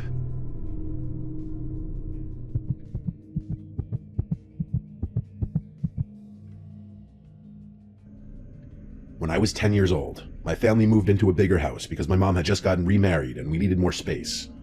The house was nice, newer than the one we lived in before, and it was in a quiet neighborhood with a lot of trees. I thought I would be happy there. At first, everything seemed normal, but then little things started happening that made me feel like the house wasn't right. My bedroom was at the end of the hall. It had two big windows that faced the backyard and a closet that was deeper than the one I had before. I liked it, until the first night I slept there. I woke up around midnight because I heard something moving in the closet. It wasn't loud, just soft shuffling like clothes being brushed against. I stared at the closet and told myself it was just the house settling. I know it sounds cliche, but most people, even as children, would assume small sounds coming from here and there in a house are just typical house noises that you hear every day. But then I saw the door move. It didn't swing open, but it shivered like someone had lightly pressed on it from the inside. I wanted to run to my mom's room, but I was frozen. I stayed that way until I fell back asleep, still staring at the closet. The next morning, the closet door was cracked open just a little, even though I had shut it tight. I asked my mom if she had gone in there, and she said no. She said maybe the air vents pushed it, but I knew it wasn't the air vents. The nights after that got worse. I started hearing tapping on the window glass. At first, I thought it was tree branches, but when I looked, there were no branches near the window. The tapping would go on for minutes, and when I pulled the blanket over my head, it would stop. I tried to ignore it until one night I finally peeked out. I saw a pale hand pressed against the window. It was on the outside, but the window was on the second floor, way too high for anyone to reach without a ladder. The hand stayed there for a long time, just pressed, without moving. Then it slid down slowly and disappeared. I didn't sleep at all that night. I told my mom, and she started cracking up laughing when I told her. She didn't believe me for a second. When she saw that I wasn't just saying it as a prank or a joke, she leaned more into trying to convince me that I was probably in a half-asleep state and seeing things from my dream, but I knew that was a load of horseshit. My stepdad didn't believe me either. He said I was making it up for attention, and he also got a laugh out of it. But I started noticing he kept the hallway light on at night, so maybe he didn't feel as safe as he pretended. A month later, my little brother, who was 4, started talking about the White Lady. He would say she came into his room and sat on his bed. My mom thought it was just his imagination, but one night I heard him screaming. I ran in and saw him curled up under his blanket crying. When he finally calmed down, he said the White Lady had been standing by his door, just staring at him. He said her eyes were all black. I believed him because of what I had seen at my window. I started sleeping with the blanket over my head every night, but that didn't stop the dreams. I began to dream of the White Lady too. She would stand in the corner of my room and whisper my name. Her voice was dry, like leaves rubbing together. Sometimes I would wake up and still hear it, faint but definitely real. One night I woke up and saw her standing at the foot of my bed. She was taller than anyone I had ever seen. Her head almost touched the ceiling. She wore a long white dress that moved even though the air was still. Her hair was black and stringy, and her face was pale like chalk. Her eyes were like empty black holes. I tried to scream, but nothing came out. I shut my eyes, and when I opened them again, she was gone, but my closet door was wide open. After that, I couldn't go in my closet anymore. I begged my mom to let me sleep in her room, but she said I need to learn how to be brave. I think she didn't want to admit she was scared too. The worst night came during a storm, heavy rain and loud wind. I woke up to the sound of my window creaking. When I looked, the window was slowly sliding open, even though it was locked. I could see the lock turning by itself. The window opened all the way, and I saw the White Lady climb in. She didn't move like a person. She floated. Her feet never touched the floor. She drifted toward my bed and leaned down until her face was right in front of mine. I felt her cold breath on my skin. She whispered my name again, and this time I screamed as loud as I could. My mom and stepdad came running in, but when they turned on the light, the window was closed and locked, and no one else was there. They yelled at me for scaring everyone, but I could see in their faces that they were worried. The weird thing about that part of the story is that I don't vividly remember what happened between the moment I saw that lady floating towards me and my screaming. The best I can explain it is that I sort of blacked out for a moment before remembering screaming and having my parents rush into the room. My window was closed again, which would suggest to people that it was just a night terror. That's what my parents believed it was, I think. My mom started taking me to therapy for a while because they were worried about me. We lived in that house for 3 more years, and I never got used to it. My brother stopped talking about the white lady, but I think it was because he was too scared, not because she stopped visiting. Sometimes I would hear him crying at night and saying, "Go away." I think he just also didn't want to be forced into going to therapy. Sometimes when it storms at night, I still get scared to even get up to go to the bathroom or get water. I'll glance over at corners of the room, making sure I don't see something tall lurking there. It goes to show how these kinds of things stick with you into adulthood. I'd be more open to believing it was simply night terrors if it weren't for the fact that I saw that hand on my window before my little brother even first mentioned the white lady. I guess this is just one of those freakish experiences that cannot be explained.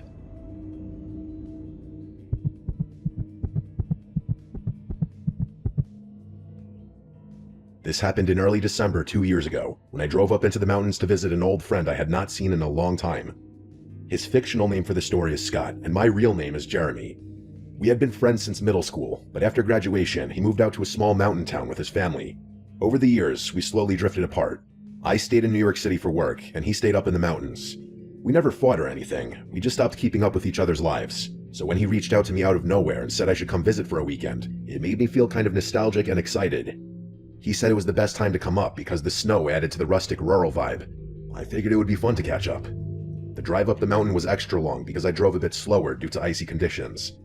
There were barely any other cars on the road, and the sun went down around 4 p.m. since it was December, and by the time I reached the area where he was living, it was already pitch black. He lived in one of those older wooden houses on the side of the mountain. There were only a few scattered houses nearby, all spaced out far from each other. He lives in a good area for skiing. If only I could ski. When I pulled into his driveway and he came outside to greet me, the first thing I noticed was that something about him felt off, or just different.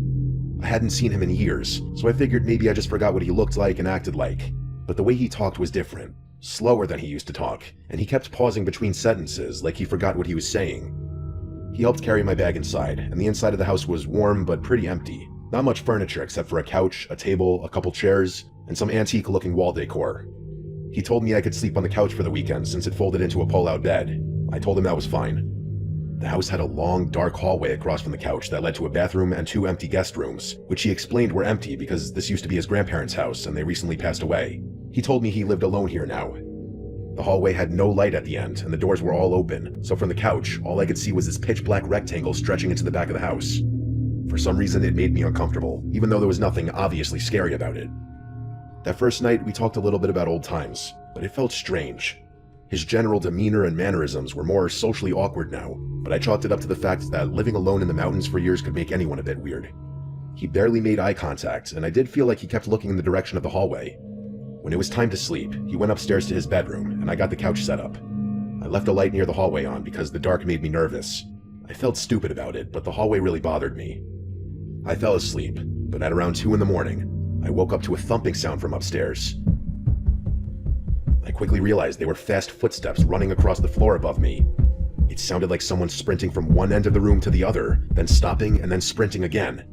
The footsteps went on for about 20 seconds before just stopping completely. I waited to hear a door open or close or anything, but there was complete silence after that. I eventually fell back asleep, even though I was pretty creeped the fuck out after that. The second day was even weirder. Scott acted distracted the entire day, barely talking, barely eating, and whenever I asked if he was feeling okay, he would just nod without saying anything. I didn't understand why he was acting this way, being that he invited me here for the weekend for what I assumed was to catch up and rekindle our friendship. I also counted him going down that hallway at least 5 times throughout the day, and I never bothered to check what he was looking at. Since there was a bathroom at the end of the hall, I just presumed he was going in there, even though I never heard a flush. That night, the weather got worse, and a snowstorm rolled through. Wind slammed against the house hard enough to make the walls shake a little. It was awesome, honestly. I love the vibe of being snowed in a cozy place. I went to the couch and scrolled on my phone for like an hour, then went to sleep. Around 2 in the morning, I woke up again. This time, I heard soft scraping sounds. They were coming from downstairs, somewhere in the hallway. It sounded like something dragging across the wooden floor. Then it just stopped. But then there was a sudden tap on the wall behind me, like someone had flicked it with their finger. I turned and looked down the hallway. I didn't leave that light on that night, so it was completely dark. I didn't want to get up. I did my best to just roll to the other side and block the noises out. Old house, I kept telling myself. I did fall back asleep, and the next thing I remember is waking up in the morning. The third night was the worst. By this time, I felt uneasy in the house in general, and I kept catching Scott staring at me for too long without saying anything, like he was checking if I noticed something. I almost thought about leaving early, but the snowstorm was supposed to last until morning. After dinner, Scott went upstairs early and I stayed up on my phone, starting to question the point of this visit entirely. Eventually, I set up the couch and laid down. I shut my eyes and tried to sleep, but sometime around 2 in the morning again, I woke up without knowing why. My eyes opened, but the rest of my body refused to move. I had heard of sleep paralysis before, but I had never experienced it. It was like being awake inside a dead body. I could only move my eyes. I couldn't even move my fingers. I started to panic, but then something made it even worse. I noticed movement at the far end of the hallway. At first, it was so dark that I couldn't tell if it was real or not, but after a few seconds, I realized what I was seeing. Scott was standing at the very end of the hallway. I could only see his outline because his face was completely hidden in the darkness. His arms hung at his sides and he was standing perfectly still, like he'd been there for a long time just watching me. It was like a scene from Paranormal Activity. I tried to speak to him, but no sound came out. I tried to move or twitch or anything, but my body stayed frozen.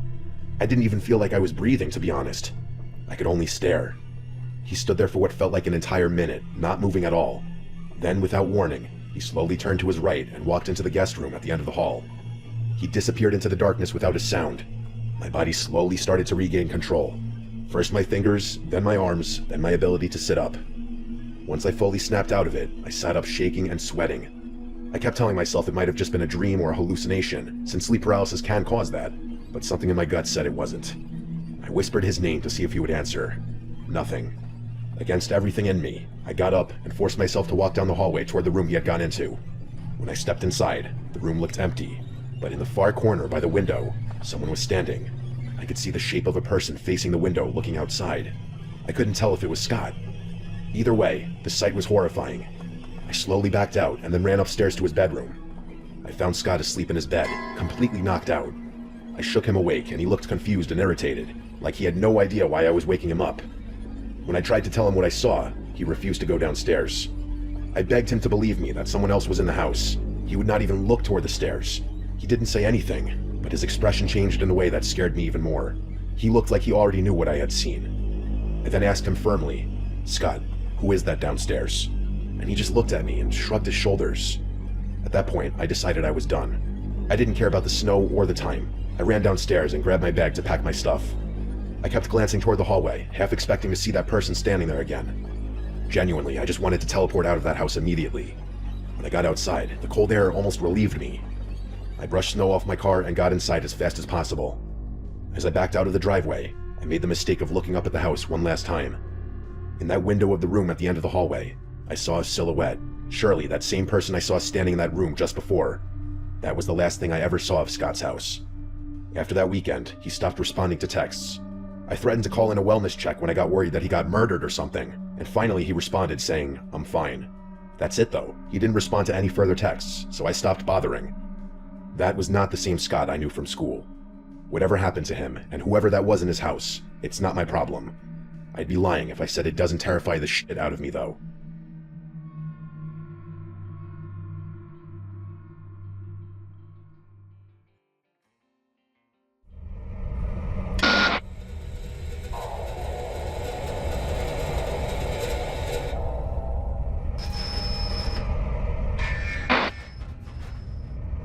When I was 21 years old, I would be home alone at my parents' house a lot.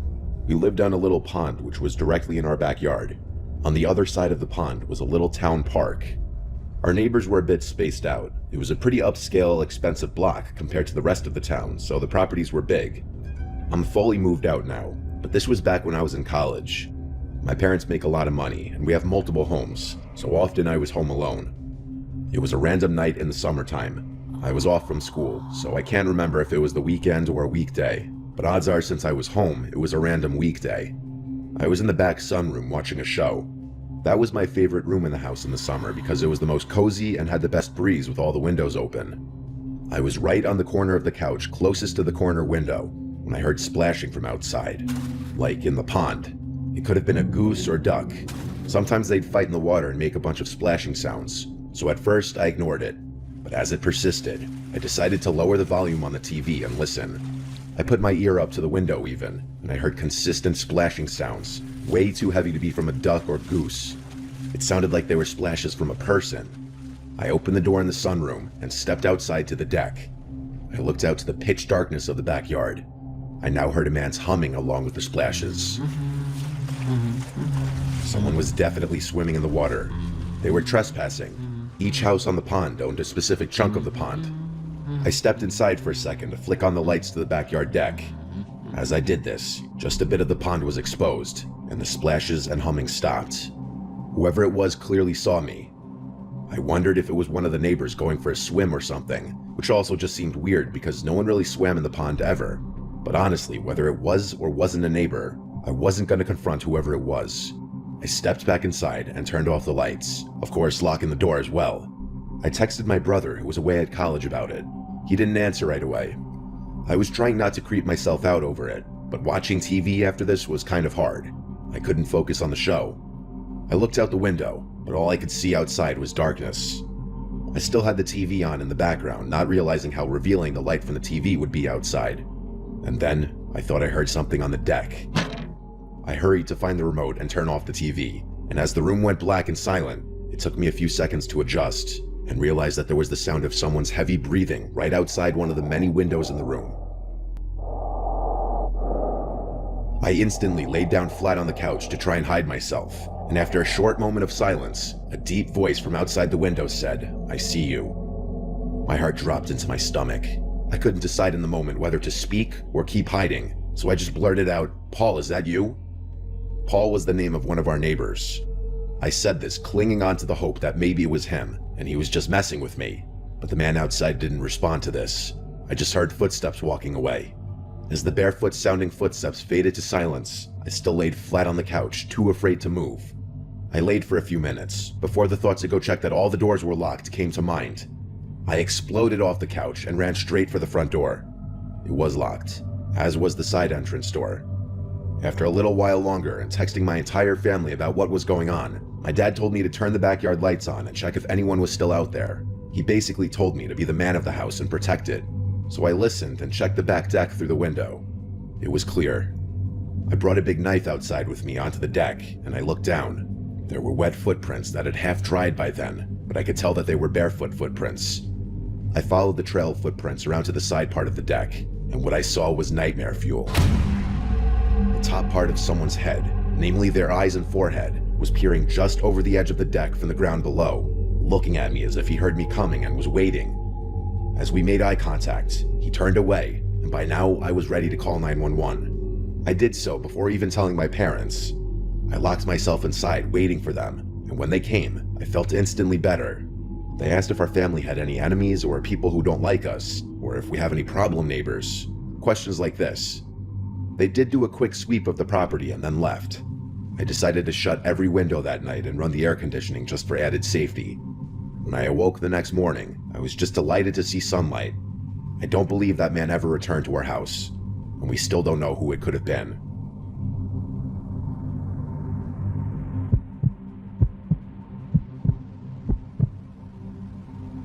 I have a dog who I take for a walk 3 times a day. First in the morning, then in the afternoon, and finally at night. I take him on the same route every time, which is through our driveway exit, which leads to a cul-de-sac parking lot for the condominium complex we live in. This will make sense soon as to why I'm telling you this. On the night walk, I always go somewhat late. I'm not sure why, but it's been a habit ever since I've had him, and it's never been a problem for us. Until one night, I begin our final walk of the day and go our usual route. I have a flashlight with me as there are no lights at the parking lot, and I'm listening to music with only one AirPod as I feel it would be for the best just in case I heard something unusual. And I did. As I'm approaching the parking lot, I was hearing something. A voice of some kind that was up ahead of me, but I was completely zoned out in my own world of music as it was happening. But then my mind finally caught up, and I stopped. I took the AirPod out and stood still to listen, just to see if I was only hearing things. And then it happened again, a voice that spoke ahead of me, but I couldn't see anyone. So I did the stupid thing and continued to carefully walk forward because I thought it was all in my head. But something didn't feel right about it. I stopped again after a few feet, right next to where all of the cars were parked, and I had my flashlight pointed everywhere in front of me. I stayed listening, and the creepiest thing that has ever happened to me yet was hearing a muffled voice of what sounded like a kid say the word help. My heart dropped so fast I couldn't move my legs. I frantically pointed my flashlight everywhere to see where it was coming from. I was sure it was coming from the cars, but I was completely thrown off by this. But there wasn't a kid in sight, or anyone nearby. It was just me and my dog, who didn't seem to notice anything as he was just sniffing some bushes nearby. And then I heard it again. The word help was spoken 3 more times, and it was coming from my left side where the cars were parked. It made me panic even more. I didn't know what to think of it, and I knew I wasn't imagining this when I saw my dog's ears perked up, and he was looking in the same direction I was facing after it happened. And that's when it hit me about how incredibly eerie all of this was. After hearing it multiple times, I realized the kid's voice didn't sound entirely like a kid. I don't know how to explain it, but it was like the mix of an adult and a child at the same time. And each time they called for help, not only was the voice always muffled, but it was spoken in a more generic statement as opposed to a cry for actual help every time. And I mean that literally. There was absolutely no change in the tone, inflection, sound, or anything of sorts. My dog and I ran straight home afterwards, and I tried to explain to my mom what happened. She was puzzled herself about what it could have been, and I suggested we call the cops on the off chance that there was actually someone in need of help, but she didn't think it was necessary. So many questions were conjuring up in my head. Why was the voice muffled? Was there someone in the car that I couldn't see? Or was it something darker waiting for me to move closer? I don't like to think too much about it, but whatever it was, it still makes me feel extremely disturbed to this day. This picture is where I had stopped and taken my AirPods out to listen, and I heard it up ahead on the left. This is where I had gotten closer and heard it on my left side. I'm aware that there's a condo complex on the right side, which some may think the noise was coming from, but it was in this direction facing the cars where my dog and I heard it, and you could see from this point of view that there's nothing to really indicate a noise coming from somewhere else. Also, at the time this happened, the cars that were parked were trucks and SUV types, so they were a lot larger and covering more space, thus making it harder to see from where I was standing. I never figured this out.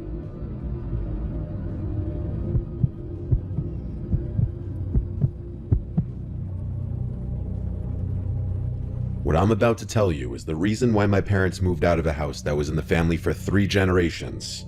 I've struggled with depression most of my life. It's hard for me to shake the feeling of being useless. I'm doing much better now, but when I was a kid, it was horrible. Because of that, I spent a lot of time alone in my room. My house was nestled in a very woodsy area. There were trees on 3 sides of it and a forest separating it from any neighbors. My room was pretty big for a bedroom. It was in the back corner of the house, so the windows on 2 walls faced the woods. It was honestly pretty scary for a kid my age. It didn't help that I was also scared of the dark. Things started happening when I was around 10 or so. I was in the 5th grade, and I was at the age where it wasn't acceptable to sleep in my parents' bed after a nightmare, but I was still accused of having an active imagination. The first thing I noticed was my nightlight. It had different color settings, so if I wanted, I could change the LED around. I liked keeping it on red, which is what I fell asleep to most nights. One night, though, I woke up randomly in the middle of the night, which was unusual for me. I was really tired and fell back asleep in under a minute, but before I did, I noticed that my nightlight was a different color than the red I always left on. I didn't think much of it until about a week later. One morning, I woke up and realized my nightlight was once again not set to red like it always was. I asked my parents why they were messing with my nightlight, but they were confused and told me they didn't know what I was talking about. I explained what had happened to them, and they told me that the thing had always been glitchy. They knew best, so I accepted that answer for a while. At least until one morning after waking up to see my nightlight unplugged completely. It was just sitting there on the floor. Once again, my parents dismissed my concern and told me my brain should be focused on school. My dad said I was getting too old for a nightlight anyway. A few days later, my nightlight was missing completely. It had seemingly evaporated out of existence. Now I knew my parents were lying to me. They probably thought I should have outgrown the nightlight by then and took matters into their own hands. This incident caused a massive fight between them and I since both of us accused the other of hiding it, and neither of us was budging. I couldn't believe my parents would blatantly lie to me about something like this, but there was nothing I could do. After that, things went back to normal for a week. That didn't last long though. 3 nights in a row, I woke up randomly in the middle of the night. Each time, I had no idea what was waking me up. After it happened a 4th time in a row, I told my parents. They told me that I was going through puberty, and that changes to my body are natural. The next time it happened, I stayed awake instead of falling back asleep. A few minutes after I woke up, I heard faint rustling noises from my closet. My parents didn't believe me. My dad even checked my closet, and there was nothing in there besides old toys and posters. The next 4 days remained the most traumatizing nights I've ever experienced in my life. I'd been woken up only to hear rustling in my closet. It was torture. I couldn't take it anymore. I begged my parents to believe me, and my dad got angry. He dragged me to my closet to prove there was nothing in there. He started throwing toys around my room, clearing the closet bit by bit, yelling at me the whole time. That is, until he pulled one of the posters off the wall. My mother and father stared in horror at the massive hole in the wall the posters had concealed. My mom started screaming, and my dad pulled out a flashlight. The hole was way too deep to see where it led, so my dad ran outside and began inspecting the outside of the house. There was a tiny hole in the dirt at the base of the house, and a little digging revealed that it was more than a divot.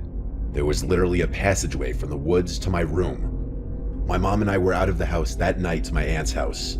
We moved out shortly after this. I stayed at my aunt's house until we did. I don't like thinking about this experience, but I'm gonna have to face it eventually. My parents also refused to talk about this incident, and I think it's partly because they feel some blame for not taking me seriously. It's chilling to think that there was a stranger in my room every night for over a month. I have no idea what they wanted, and will probably never know. If your kids come to you with something that sounds abnormal, believe them.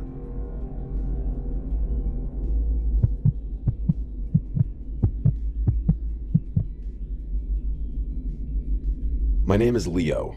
To be completely honest with you, I'm a little lost in life right now. I won't get into it too much, but all you need to know is that my family situation is horrible. And for the past 3 years, I've tried to stay as far away from home as possible. My close friends from high school have been changing in ways I don't like, and I feel like my hometown has nothing to offer me anymore. I'm about to be a senior in college, and to be completely honest, I have absolutely no idea what I'm going to do with my life after that. Enough with the sob story, though. I was in Berlin last year for whatever reason, probably searching for a sense of place or trying to find a direction in life.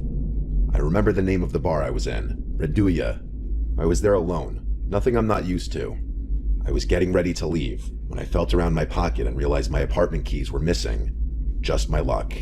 I stumbled out of the bar and began walking toward my apartment anyway. The whole thing was locked up. There was no way I was getting in there, and it was way too late at night to get a replacement set. I'm not sure what most people would do in a situation like this, but my first thought was to start looking for a place to sleep. As if my luck wasn't bad enough, it started raining. Eventually, I decided to sleep under a nearby bridge. I didn't even know where I was, but I was out of the rain and safe, so I was happy. As I was drifting off, I began picking up on some faint voices coming from across the river. I sat back up and saw what looked like 5 men standing on the opposite side of the river along with a little boat that was tied off. They didn't seem to notice me. It took me less than a minute to realize what I was watching. There was an honest-to-God drug dealer or something going down right in front of me. My German isn't great, so I wasn't really able to make out what they were saying, but several briefcases and duffel bags were exchanging hands, so I filled in the blanks myself. I thought about finding a new spot, but I didn't want to draw attention to myself by moving. I figured I'd just wait for this to be over, then leave. All of a sudden, one of the men yelled something aggressively in German and pointed a gun at one of the other men. There was a brief moment of silence before the other guy put his hands up and began talking really quickly. It looked like he was being set up. The other men stripped the man at gunpoint of his clothing and started confiscating his belongings. I didn't feel safe there anymore and got up slowly to move. As I did, I heard one of the men shout what roughly translates to, "There's someone there." I started running, not even turning to look at them. They shouted more things at me, but the only words I was able to understand were, "Don't shoot." I ran until I threw up and nearly passed out due to drunken exhaustion. There was no way they'd be able to catch me, but they could have easily killed me. Sometimes I still think about how I could have lost my life that night if those men had decided to fire at me. Sometimes I feel like I'm fated to run forever.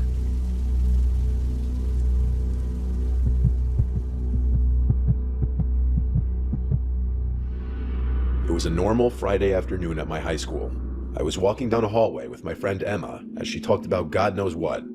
I was just trying to get through the day because I honestly had a lot to deal with at home as well as at school, being that my foster parents weren't the nicest people, to say the least. As we walked past the lunchroom, I suddenly had to use the bathroom. I asked Emma if she had to go. She said no and that she would wait outside for me. I went into the bathroom and immediately noticed no one else was in there. I thought to myself, that was weird, because out of the multiple bathrooms in the school, this one was always packed at any given time. I shrugged it off and went into a stall, and a few seconds after getting in the stall and sitting down, I heard the bathroom entrance door open and shut abruptly and someone entering the bathroom, but I didn't hear them move after entering. I didn't think anything of this. It wasn't really anything out of the ordinary. Maybe it was someone hiding from an admin. I went about my business. I stood up to button my jeans and read the writing on the bathroom wall. There was a bunch of random quotes and rants about teachers. Then I heard the door open again, and I assumed whoever was in here had left. I came out of the stall, and as I left the bathroom, Emma was looking at me with a weird face, almost like a "what the hell did I just see" face. I asked her what was up, and she asked me, "Who was that standing right behind you in the bathroom stall?" I got chills. I told her no one was in the stall with me and to stop fucking with me. She promised me she wasn't. She told me she actually came in seconds before I came out because she realized she did need to go. But then she saw someone else in the stall, standing with their shoes touching the back of mine. That's how close they were behind me in the stall, and she said she left immediately, not wanting to witness whatever was going on. I reiterated again I was the only one in the stall. However, I had heard someone come in, but I never heard them use the bathroom, and I had assumed they were hiding from an admin. That's when she told me no one went near the door until she came in seconds before I came out. I didn't believe in the paranormal, but this made my stomach sink. I found an admin and told her about it, and she pretty much tried to assure me that it didn't happen, that Emma was probably just messing with me. But Emma was never one to take things seriously or be serious in general, so when she looked me in the eyes with a serious face and told me word for word what she saw, I felt like it actually happened, and something really was in there with me, along with the fact that I heard the bathroom door open and close twice. I'm 18 now, and I haven't forgotten it since.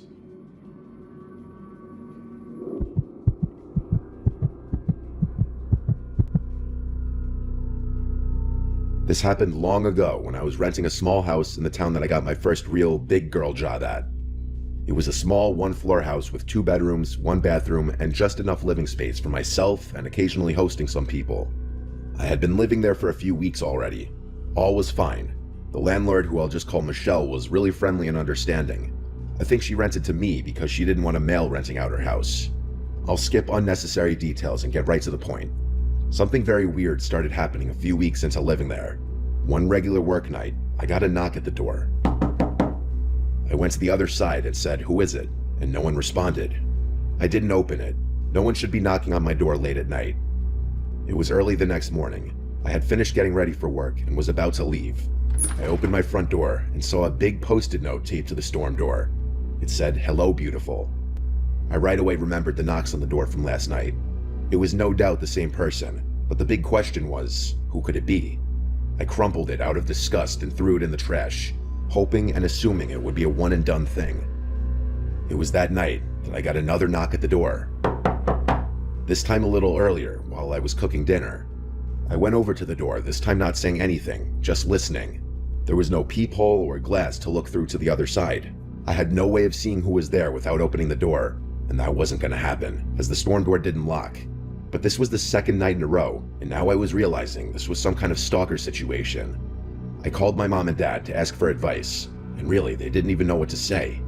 My dad, who was a retired police officer, said that if I called the cops, they wouldn't really be of any help unless they were catching the person in the act.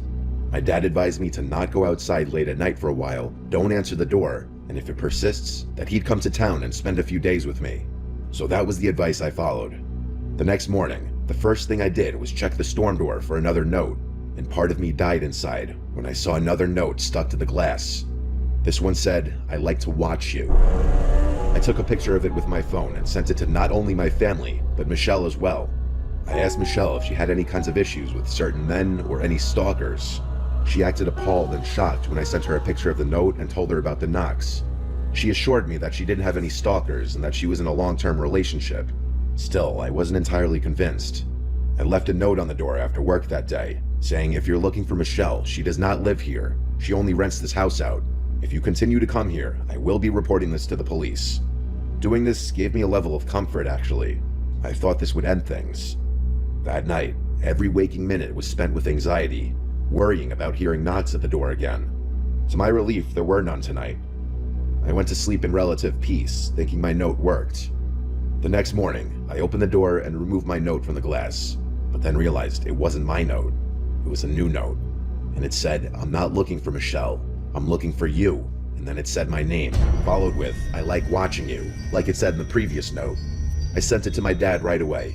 I felt seriously ill. My dad packed a bag and drove up first thing.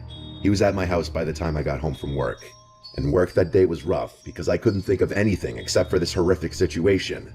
I even wondered if someone in my office could have been doing this, like this creepy guy Fernando. My dad and I waited to call the police together until later in the night when we figured whoever was doing this may be hiding out there already. We wanted them to see the police presence. We spoke with an officer outside. My dad said it must have been a busy night since they only sent one. My dad being a retired police officer obviously didn't hurt in this whole situation. After the officer left with his report, my dad stayed out on the front stoop for hours, even after I went to sleep. Obviously the person didn't return that night, and I moved out once I was able to pack all my things. Michelle was completely understanding. Thankfully, whoever was stalking me at that house didn't follow me to my new place, likely eliminating the possibility that it was a coworker. So I will likely never know who it was.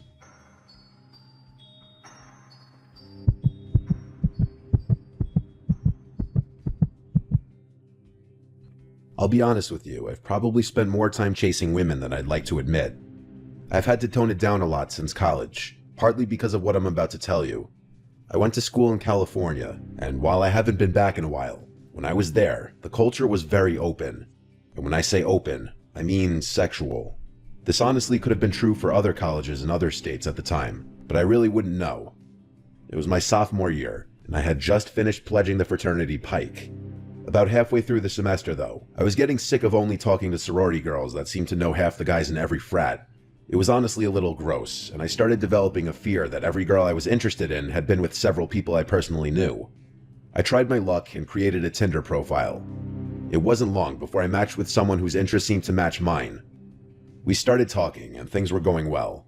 After a few days, we made plans to meet up at a local college bar called Tap House on a Saturday night. This was actually my favorite bar in the area because it had pool tables and I had been clearing racks since I was 10 years old. I remember getting there a little early so I could secure a table and warm my muscles up a bit. An hour passed though, and I came to terms with the fact that I had probably been stood up. I was trying to decide whether I should salvage the night or just go home and play online chess when I got a notification. To my surprise, it was Yamel, the girl I was waiting on, telling me she had just arrived. I greeted her, and she apologized for being late. We got some drinks, played some pool, and got to know each other. She was Latina and a heavy drinker, so I got plastered just trying to keep up. At one point, she asked for my Instagram, which I gave to her. 10 seconds later, I found myself staring at a collection of explicit photos she had just sent me. I was confused, but in my drunken state, I wasn't going to complain. Before I could even respond, she told me, "Your turn," which I figured could only mean one thing. Honestly, if I hadn't been so drunk, I probably would have questioned why we were sending pictures to each other when we were literally 5 feet apart, but I didn't have the foresight. I complied with her request. We laughed about the whole thing, and that was that. A few hours later, things at the bar were starting to wind down. I was planning on inviting her to my place, but she beat me to it, asking if I could spend the night at hers. I agreed, and we left the bar. I couldn't even walk in a straight line. It was honestly embarrassing. We Ubered to her apartment, which was actually in Oakland, something I hadn't realized before. Honestly, red flags should have been going off in my brain the moment we crossed into Oakland. She unlocked the door of her apartment and stepped aside so I could go first. I took a few steps inside and heard the door shut behind me. It was pitch black in there. As I was turning around to ask her to flip some lights on, the room lit up. To my horror, I wasn't facing a harmless 5'2" girl anymore. Instead, 2 massive bald dudes with tank tops were standing in front of the door with their hands clasped. I turned around, and there was another white bald dude in front of me. I wish I could tell you more about the room I was in, but it was honestly difficult for me to recall small details of that night. I couldn't fight or flee, so I just froze. The guy in front of me began telling me my own name, birthday, and age. He then went on to say that the girl I had just gone out with was 17, meaning I had received and sent explicit pictures to a minor. He then suggested that I do what I was told, which I did. The 2 guys behind me confiscated my phone, wallet, and keys, all of which I gave up without a fight. I asked the guy in front of me what he wanted, and he basically told me that he was a major distributor of illicit substances in Northern California. He told me that I'd be outed as a pedophile if I didn't distribute his product to my fraternity and university. I wish I could remember more specifics. The two men behind me then gave me a piece of paper and told me to write down my address, followed by a list of names and numbers for as many students as I knew. I told them that I'd need my phone to complete the list, so one of them held it firmly in front of me and let me scroll through. All three of them were hovering over me now, knowing I was basically checkmated. I don't know what compelled me to do it, but the literal second I saw a chance, I ran. I was too drunk to think about the consequences of those pictures on my phone. I narrowly escaped out the door I had entered from and ran as fast as I possibly could. It's not like I was safe though. I was still smack dab in one of the most dangerous places in America. Eventually, I found a nice looking house and begged them to open up. I pleaded with them to let me use their phone and call 911, and then I told the police everything. But of course, I didn't remember the address of that girl's apartment. An officer picked me up and took down a report before asking me if I would be okay leading them back to that apartment. I was actually able to retrace the way I had run, and I waited in one of the squad cars as the police barged in. After a few minutes, an officer told me that the place was completely deserted and there were not any signs that people had even been there. In the following weeks, the police actually took my report seriously and launched a full-scale investigation. They concluded that it was probably gang-related, but were never able to arrest anyone. That was years ago. I bet this incident has been swept under the rug of Oakland's rampant crime and drug-related activity. In all honesty, what happened to me all those years ago is probably nowhere near the top of the list when it comes to that godforsaken place. I haven't used a dating app since.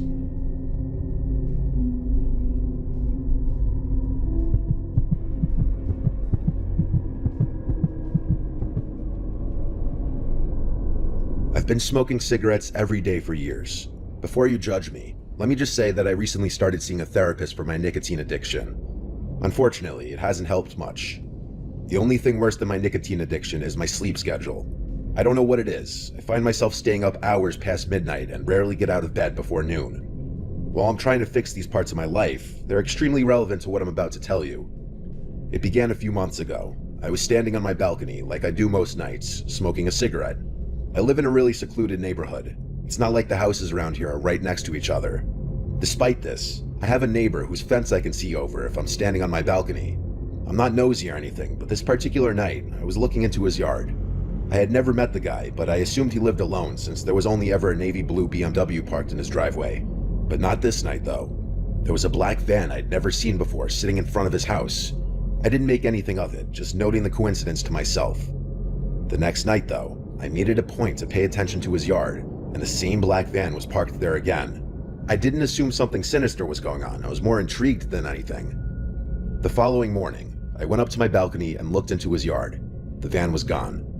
For the remainder of the week, I made a game out of observing the van at night, theorizing its purpose. I said I wasn't nosy, but I sure am obsessive. It's actually the main reason most of my friends drifted out of my life. I wasn't going to do more than observe though. It wasn't my business or place to poke around further. That is, until one night, when I saw something that completely changed my perspective of the situation. I was up later than usual. It was maybe 5 in the morning. The van was there, as it had been the past several nights. I was smoking my last cigarette when my neighbor actually walked outside, something I hadn't seen yet. I watched as he made his way to the van, carrying what appeared to be a long black bag. It almost looked like a set of golf clubs, only much heavier. After opening the van's sliding door, he delicately placed the bag inside. He promptly got in the driver's seat and sped off. I was dumbfounded. I had absolutely no idea what he could have been carrying. I was exhausted though, so I figured I'd think about it more the next morning. The next day, I decided that I'd go out on my balcony a little earlier and wait for the van to arrive at his house. I brought my laptop up there so I could get some work done and wait. It was around 10 p.m. and the van wasn't in the driveway, but around 1 a.m. the van pulled in. I quickly shut my laptop and watched. Nothing happened for a good several minutes, like the van just sat there, engine running and all. After about 5 minutes, the driver door opened and there he was. I watched as he went around to the side of the van, then slid the door open and pulled out the same bag that he had put in the night before. He seemed to be struggling this time around, visibly trying not to crack under the weight of whatever was in there. After waddling a few slow steps, both he and the bag disappeared into his house. I didn't know what to think. I thought about waiting there until 5 a.m. again, but that would be far too taxing on my brain. Something was definitely wrong though, and I was determined to find out what. The next morning, I flipped a coin and ultimately decided to follow his van when he pulled out that night. After a pretty unproductive day, I went up to my balcony around 4 a.m. and waited, cigarette in hand. As soon as I saw movement in his driveway, I rushed downstairs, grabbed my keys, and got in my car. I turned my headlights off and waited for the van to turn onto the main road. Once it did, I began tailing it. After 20 minutes of driving, he pulled onto a dirt path that looked like it led into the woods. It did. I followed, and the woods actually started thinning up a bit. It seemed like this path had once been a main road or something. We drove for another few minutes before I realized what his destination was. There was a deserted gas station literally tucked away in some clearing in the woods, and right in front of it was the BMW I'd always seen parked in his driveway. I feared I was getting too close, so I turned my car around and parked across the street from the dirt road. I must have waited there an hour. His BMW finally pulled out of the clearing. Nervously, I started driving back up the path, not sure what I'd find. I pulled over on the side of the road and started walking towards the gas station. It was eerie. The front door was locked. I walked around to the side. That was locked as well. So was the back door. I needed to know what was inside. There was a row of windows that I tried to open, but none of them would budge. Against my better judgment, I picked up a rock and slammed it into one of the windows. It shattered pretty easily, but there must have been a security system in that place because alarm bells started blaring. I sprinted back to my car, the whole time wondering why an abandoned gas station would be rigged with an alarm system. As I sped out of there, I called 911 and gave them a vague description before hanging up. I got back to my house and ran inside, my heart still racing. The next morning, I woke up hoping the whole thing had blown over. Boy, was I wrong. I went up to my balcony to see like 8 police cars in my neighbor's driveway, lights flashing and everything. I watched as an officer escorted my neighbor out of his house in handcuffs. One by one, the police cars drove away and I was left to my imagination. I lit a cigarette and stood there, finally alone with my thoughts. I've asked the police for details on several occasions, but they would never answer my questions. I've even tried driving back up to that gas station, but the whole road had been blocked off. Maybe one day I'll work up the courage to walk through the woods and go looking for answers.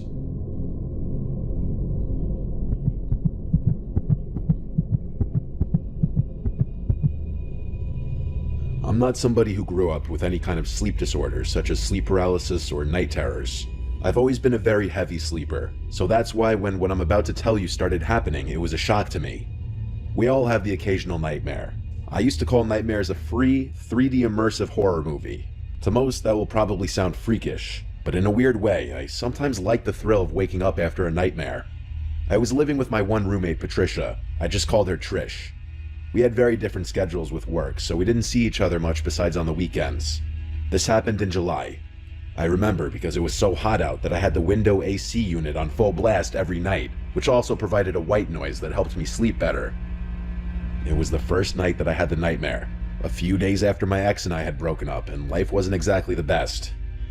I had a dream that I vaguely remember for the most part, but the part that I vividly remember is being in a room full of my family members sitting quietly around a dinner table, and standing across the table from me was what I could best describe to be a creature that looked like one of the aliens from the movie Signs, only with horns and claws.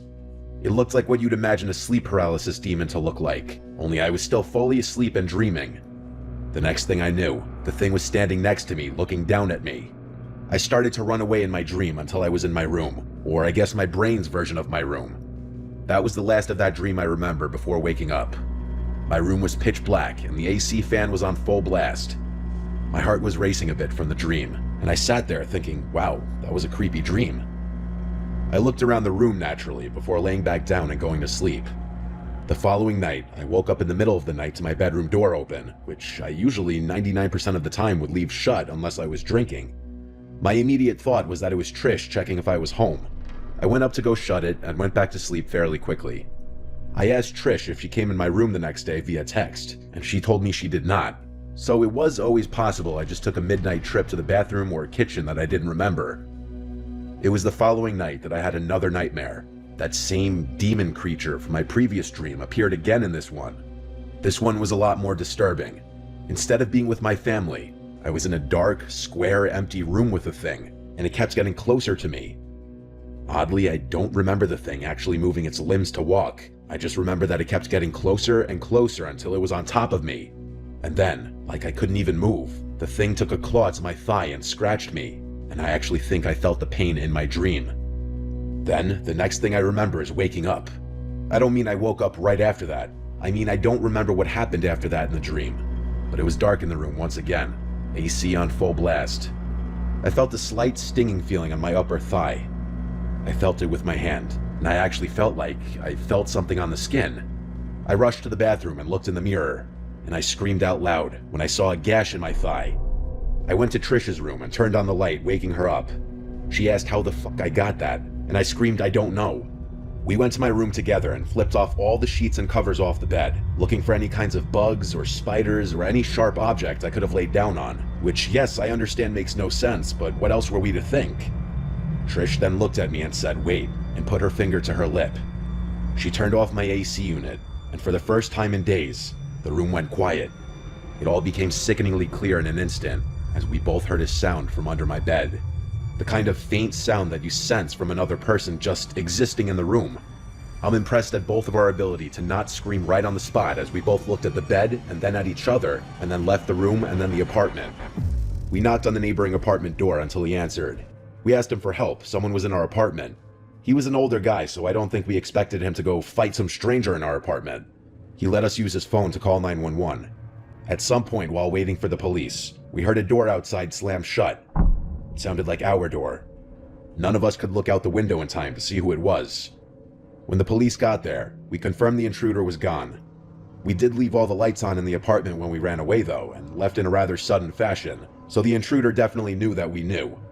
And then came the reflection I had of my dreams, and what they actually meant. That demon in my dreams was supposed to be him, even in the first dream. And with my door being open that night, that means he or she may have been roaming around our apartment at night, possibly eating our food. And to think this person actually scratched my thigh so hard it left a mark, it's actually really disturbing to think about. This forever changed my outlook on dreams and nightmares.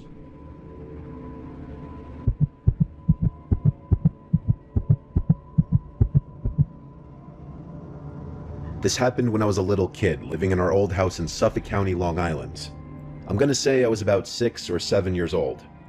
My older brother and I shared a bedroom on the top floor that used to be a separate apartment that my dad rented out to an old lady, but she moved out, and so the upstairs was mainly for my older brother and I at that point. The layout was as follows. At the top of the stairs, on the left was our bedroom, which used to be the old woman's living room. Straight ahead was the bathroom, and to the right was an extra kitchen and a small bedroom. We had a million toys in our room, as the room itself was huge, and it also had 2 parallel crawl-in closets on opposite sides of the room where we stored a million other toys and board games and stuff like that. There was one toy though, a race car with a bunch of buttons on it. The buttons would make the car's lights turn on momentarily and play varying sound effects such as honking, revving, and driving sounds, and a little rock song. It was a toy we had for like ever, because it was originally a gift from my brother when he was a little younger. It was a random night. My brother and I were both in bed, not yet asleep, when suddenly, like a jump scare from a scary movie, the loud revving sound of that car toy suddenly activated, along with the lights of the car in the middle of the room. I looked at the car and instantly got scared and accused my brother Luke of doing that to scare me. He was laughing hysterically, saying he didn't do it. I was completely terrified. The toy then stopped making noises and went quiet. I was extremely unsettled, as any little kid would be, but nevertheless, time marched on and I fell asleep. It wasn't for a while until something else happened. One night, when Luke and I were both in bed again, we both heard a weird thud in the room. Luke insisted on trying to creep me out, saying there was a ghost in the room or something, and I kept yelling at him to shut up or I'd get Mom. He kept laughing until we both noticed a light in the corner of the room. It was the toy car again. I got out from the bed and ran straight down the stairs yelling for my mom. I got to my parents' room and yelled there's something in our room. I'm sure I gave a little 7-year-old spiel about how there's a ghost in the room, hearing a thud and the lights on the toy car turning on. Luke entered the room, and my mom defaulted to telling him to knock it off if he's trying to scare me. He said how could he turn the lights of the car on from his bed? I slept in my parents' room that night because I was too scared to sleep upstairs. It was a long while after that night and nothing happened. Not until one night. Luke was not in the room. My guess is he was having a sleepover with one of his many friends. I was sleeping in the room by myself that night. I had long since tucked that car away in the small bedroom across the hall because it freaked me out. After my mom kissed me goodnight, I asked her to keep the door open since I was always scared when I was alone in the room. I rolled on my side and tried to go to sleep. But being that I was scared of being alone, I had a hard time getting tired that night. I felt wide awake. Then, there was a sound I can't explain that came from down the hall. I flipped over to face the door, and the toy car rolled into the room with its lights on. I let out a scream straight from the bottom of my stomach as I cried for my mom and pressed my body up against the wall. Moments later, my parents both came up the stairs into the room, noticing the car on the floor. I screamed that someone pushed the car into the room. My dad went to go check the other rooms, but said there was no one there. There weren't any places to hide up there besides the closets and under the beds, and my dad checked all of them. I don't know what my parents thought in that moment. On one hand, they probably thought the toy was malfunctioning or it's just my imagination. But on the other hand, I think they were also slightly freaked out. That toy car didn't have a feature to move on its own. My dad smashed the toy and threw it in the neighbor's trash to make me feel better. I slept in their room for a while until my dad forced me back upstairs eventually. This story is the reason why I believe in the paranormal and something after death.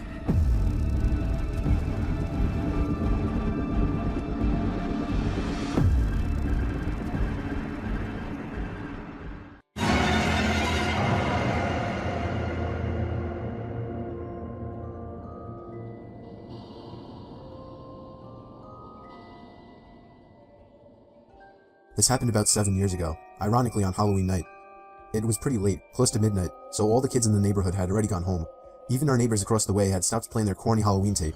You know, the ones with the creaking door sounds and witch cackling. It was just me and my cousin Q, sitting in the living room. Now, my other cousin, who was about 4 years old, had left her doll laying on the floor, face down. It was one of those baby live dolls or something like that, the ones with the moving eyelids. Q had issues with that doll the moment it was bought. She hated it and said it was creepy. In fact, she often threw it down the basement stairs. I had no problems with it, and so it stayed on the floor so my little cousin could pick it up in the morning. It was very quiet for about half an hour, until I heard a loud, rasping shuffling noise that seemed to be coming from outside. It sounded like an older man right outside our window. I turned to Q, who looked back at me. "Did you hear that?" "It's probably the neighbor's tape again," she said. She went back to typing on her computer. It was silent for another minute before we heard the rasping noise again, louder this time. It sounded like the man was trying to say something. I got up from the couch and peeked out the window. Absolutely no one out there, not even in the street. Our neighbor's house was dark. It was as still as any night in our quiet neighborhood. "There's no one out there," I said, looking back to Q. She didn't say anything. I was kind of getting freaked out. Another minute passed, and this time there was whispering, but loud whispering. I remember it sounded like a kid and a woman. Q finally looked up from her computer. "It's that doll," she said. Of course she thought it was. She was very superstitious. I gave her a skeptic look. Let me say this, I don't believe in the paranormal. I leant down and picked up the doll. It was fine. Her eyes were closed. I forgot to say that it had a voice box thing in it, but it didn't have any batteries. I put it back down. "No, it's not. Just leave it alone," I told her. It was silent again. I went back to my seat on the couch. The rasping started again, and I heard the man say something garbled, followed by wheezing. I jumped up from the couch. I was going to see if it was coming from the backyard. Just as I started walking, I noticed that the doll had moved a little. I picked it up again and turned it over. Its eyes were open, and it was heavier than before. I dropped it, and Q threw it down the basement again. I still have no idea what to think. Q denies it ever happened, and my little cousin never asked about her doll after that. I saw the doll only one time after that, on the top basement step laying on its side. This time, I pushed it down the steps. I was up late reading on a cold night. My bedroom is on the first floor, and I live alone in a relatively quiet and wooded area. For that reason, a lot of my windows didn't have any blinds, since it wasn't as if people driving by were able to look into my house. Plus, I like waking up to the sunlight shining in my bedroom. But this one night made me regret never getting blinds in the bedroom. After finally shutting my reading lamp to get some shut-eye, I had a good 2 minutes of silence before I heard the sound of something hitting the window. It sounded like a single tap from a person's fist. I was facing away from the window and didn't want to turn around. I was used to hearing things like tree branches brush up against the walls and windows, but I distinctly recognized the sound to be a fist hitting glass. The thought that somebody might be outside my window watching me frightened me. The fact that somebody would walk all the way onto my property to my bedroom window. I tried to accept that maybe it was just a tree branch, but a second and single knock at the window confirms my fear. It was a fist hitting the glass, and somebody was outside my window. I figured that if I just ignored it, they would go away. Maybe it was just some punk trying to mess with me. If they thought I was sleeping, they would get bored. Another knock at the window came, and I desperately tried to just stay still and show no reactions. But when the fourth knock came routinely, I decided enough was enough. I should confront this jerk like a real man. I turned to the window and just barely caught a glimpse of a black shadow quickly moving under the window. For some reason, actually seeing something at the window killed any courage I had, and I ran to the kitchen phone and called the police. They said they would have an officer over in 10 minutes. When I hung up, I saw something in the corner of my eye. I turned my head and saw somebody standing outside my kitchen window, surely looking at me. Only for a second though, because as soon as I noticed, he took off. Somebody was watching me through all the windows. Then I received a disturbing phone call. It was my neighbor, who also happens to be my best friend. He happened to notice through his window that 3 people dressed in black walked onto my property earlier, one of them with a sharp, shiny object in his hand. This only made me panic even more. I ran upstairs where I knew I couldn't be watched and hid in the bathroom. I heard constant single knocks at the front door downstairs. No way it was the police. I just prayed they would get there in time, and thankfully, moments after the knocking stopped, I heard heavy banging at the front door, followed by someone screaming police. It turned out to be the cops, but whoever the 3 men were already gone into the woods. It might have been more than 3, I don't even know. All I know is they were never caught, and that I went out to get blinds the same week. My parents are divorced, and I was living with my dad. I'm an only child, so the only time I was around kids my own age was when I was out making friends with kids on the block. There was this one kid that lived on the corner of my block. His name was Tom. I met him while riding my bike. He strangely invited me over to shoot some hoops with him, so I did. He was a lot older than me. I was 12 and he was 16. I found out after hanging out with him a lot that he was an only child as well, and that he also lived with his dad. At first, I found him very relatable. I gave him my phone number and he would call to hang out. Sometimes he would come over and play video games. But then he started getting weird. He would call non-stop. If I didn't answer, he would begin to leave annoyed messages. He would call 5 or 6 times before coming over and ringing the bell. If my dad wasn't home, I usually didn't answer it, but when he was home, he would force me to hang out with Tom, even though I told him he was creepy.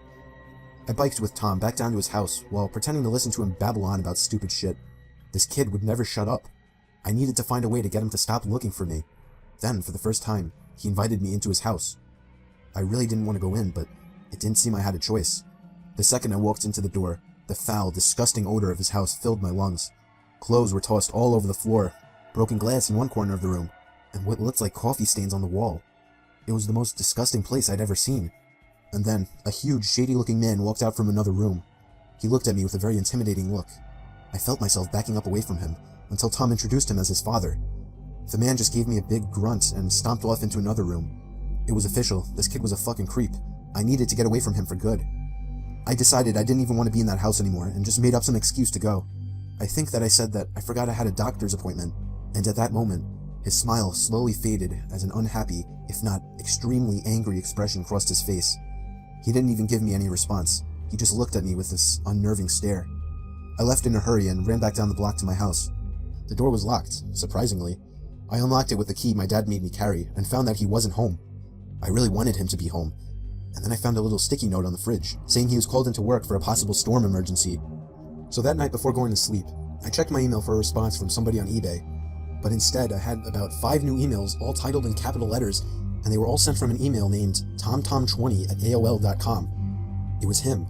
I never gave him my email and still have no idea how he got it. One of the emails was titled, "You made a mistake." Another was titled, "I know where you live," and the rest were filled with profanity and threats. I was only 12 and was extremely intimidated by this, so I was ready to call my dad, but as soon as I was heading to the kitchen phone, I heard the sound of rustling bushes outside. I opened the blinds of the window that was facing the bushes, and was greeted by the face of a huge man who I instantly recognized as Tom's dad. I called the police, but by the time they arrived, he was already gone. When my dad came home early because of this situation, we went on to get a restraining order as soon as possible. Tom and his dad moved out about a month after that. I moved into a house that my aunt and uncle had been renting out for several years after they built a new place.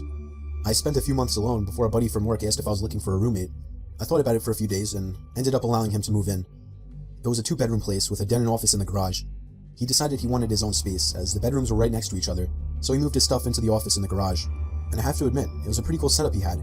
The only problem, he didn't have a bathroom or kitchen out there, so he would use the kitchen and toilet in the house. We worked different schedules, so I would often leave the house unlocked for him. One night, I went to my girlfriend's house for dinner. After I got back, I decided to grab a 6-pack of beer I had bought the previous night. When I opened the fridge, my beer was gone. I assumed it was my roommate and went into a blind rage. I stormed out into the garage and slammed his bedroom door open.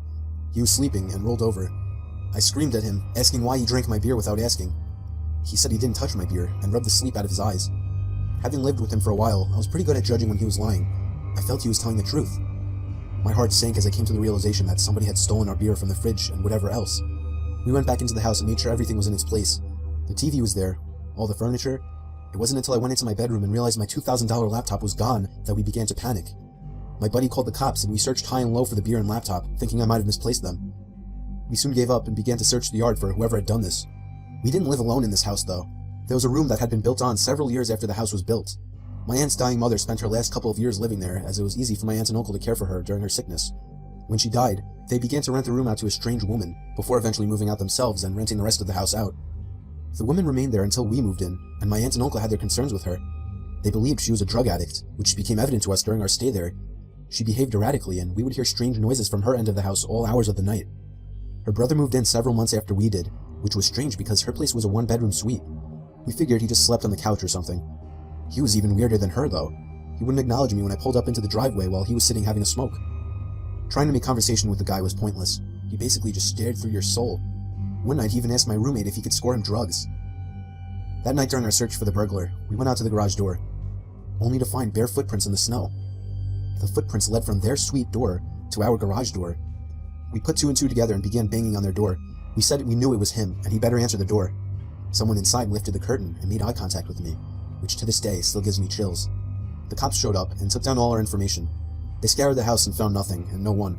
We showed them the footprints and explained that the people living in the suite were drug addicts. We gave the officers their names. They ran the names in their cruiser and came back to inform us that the man had a warrant in another province and was convicted of breaking and entering several years back. The cops knocked on their door for several minutes and identified themselves as police officers to no avail. They informed us that because the warrant was from out of province, and technically the man hadn't committed a crime, there was nothing they could do about it. The cops left and it was 1 a.m., so my roommate and I went to bed. The door that connects the two weirdos' suite and my part of the house can only be locked from their side of the door. I completely forgot about this before falling asleep. During the night, I heard footsteps outside my door and a few loud bangs. My doorknob began to shake violently.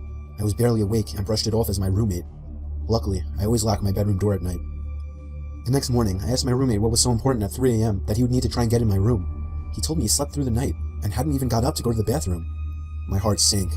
I told him what had happened during the night. I have never been more glad that I locked my door at night, due to some silly childhood fear that I've held onto into adulthood. To this day, I wonder what would have happened if I left my bedroom door open and that man got into my room. Needless to say, me and my buddy moved out of that place a few weeks later. It happened on my friend's 21st birthday. We were throwing him a big party filled with alcohol. There were a lot of people I didn't know there. It was just chaotic in the house. There were probably 100 people. But even in all the chaos, I noticed one shady character that stood out. There was an older man sitting in the corner of the room, just kind of watching everybody drinking and dancing. I didn't think much about it at first, assuming it was someone's dad or uncle or something. But as the night died down, and more than half of the guests had already left, the man was still there, by himself in the corner. At that point, I asked one of my friends who that guy was, and he said he had no idea. We decided to wait until most of the guests had left, figuring maybe he would too. And when the last of the guests were gone, we went back into the living room, and surely enough, he was gone. I felt relieved immediately, even though it wasn't even my house. That man just seemed so out of place, and it was downright creepy.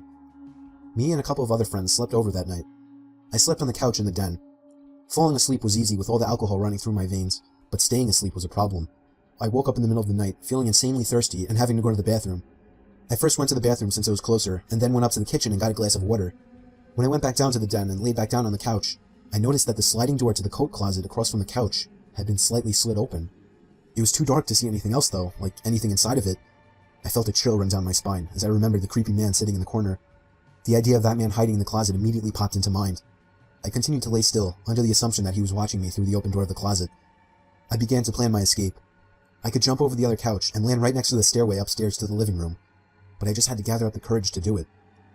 Then I saw the closet door slide open a little more, and that's when I got the courage to run for it. I jumped over the couch and ran up the stairs. I could hear the closet door fully slide open and somebody running after me. I screamed at my friends who were on the couches to wake up. All three of my friends that were in the living room woke up and looked at me as if I were crazy. I knew that we now outnumbered him 4-1, so I looked at the stairs and waited, but he never came up. My friends demanded an explanation, so I told them that the creepy man from earlier was hiding in the coat closet, and he almost chased me up the stairs.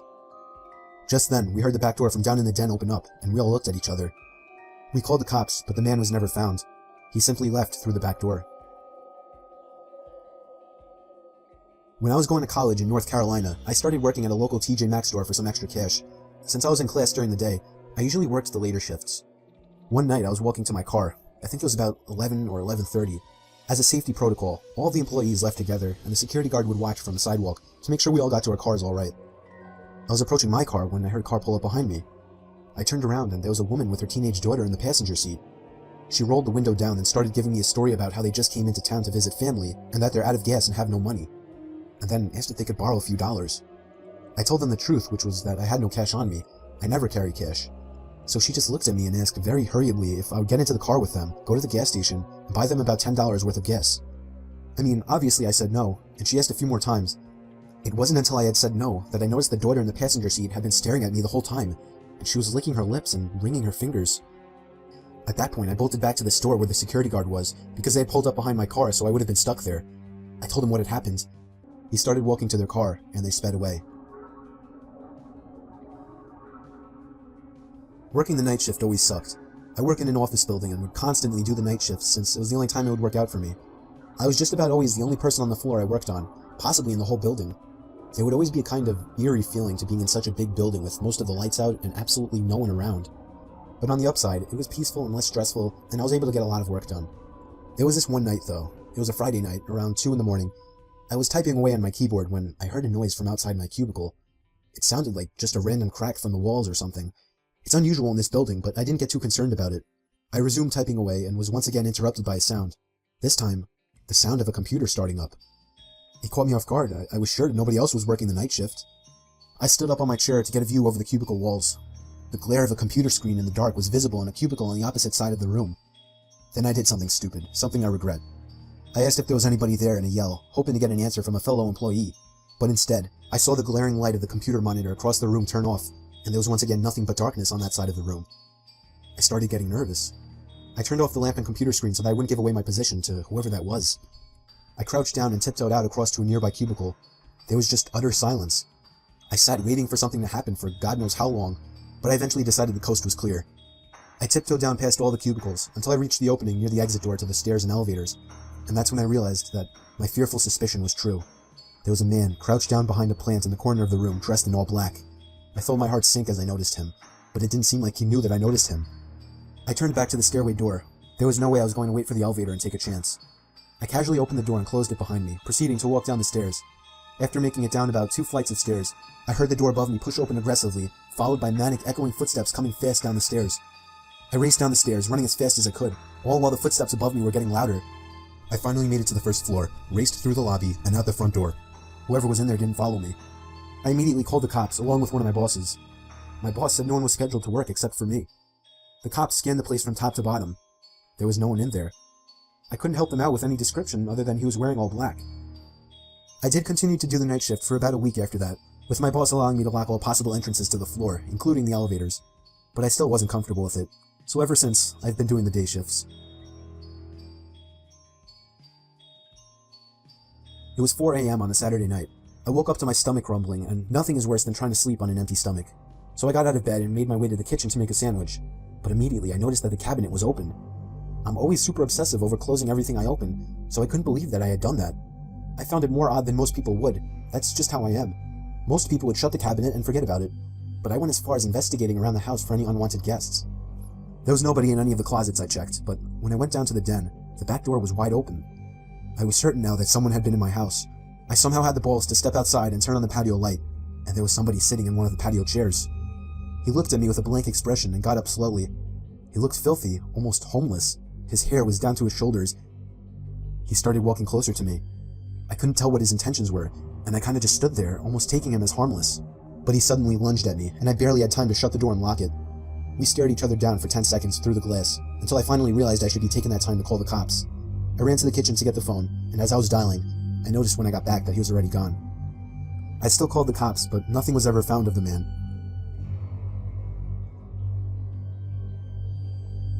This is a very weird story that took place a few months ago. I still live in the same house this happened in. I have an electrical outlet under my bed that I use to charge my phone with. I leave my phone up on the ledge above my bed every night, usually using it as an alarm. However, something strange started happening on a Monday night in February. I woke up to my alarm clock blasting. Only it was still dark out. I looked at my actual alarm clock sitting on my desk. It was 4 in the morning. I wasn't sure if I'd accidentally set a new alarm. The alarm was titled Down. I unset it and went back to sleep, not overthinking it. The next night, I woke up again to the sound of my phone's alarm clock blasting. I saw that the time was 3 in the morning, and the alarm clock title was set to Beneath. No way had I set that alarm. I would remember something like that. I figured my brother was playing a joke on me somehow. The next morning, I told my dad to tell him to stop messing with my alarm clock, that it's interrupting my actual sleep on school nights. But he swore on his life that he had never touched it, and I kind of believed him. That night, I put a password on my phone and wrote it on a sticky note just for safekeeping. I hid the sticky note on the wall behind my bed and made sure no extra alarms were set. The only one was set for 8 a.m. I fell asleep, but once again, I woke up to the blasting alarm clock in total darkness. 2 a.m. The alarm was titled The. I was a little freaked out now. Something was really wrong with my phone. I was sure someone was hacking into it. The next day I left it off for the whole day in hopes that whoever was messing with it would forget about it. And that night I used my actual alarm clock on my desk as an alarm instead. I set it to 8 a.m. and went to sleep. But when I woke up, there was once again no sunlight. My alarm clock was off, so I couldn't see the time. It was my phone. It had been moved to the ledge. But the alarm clock sound wasn't the usual marimba. It was some kind of distorted screaming sound.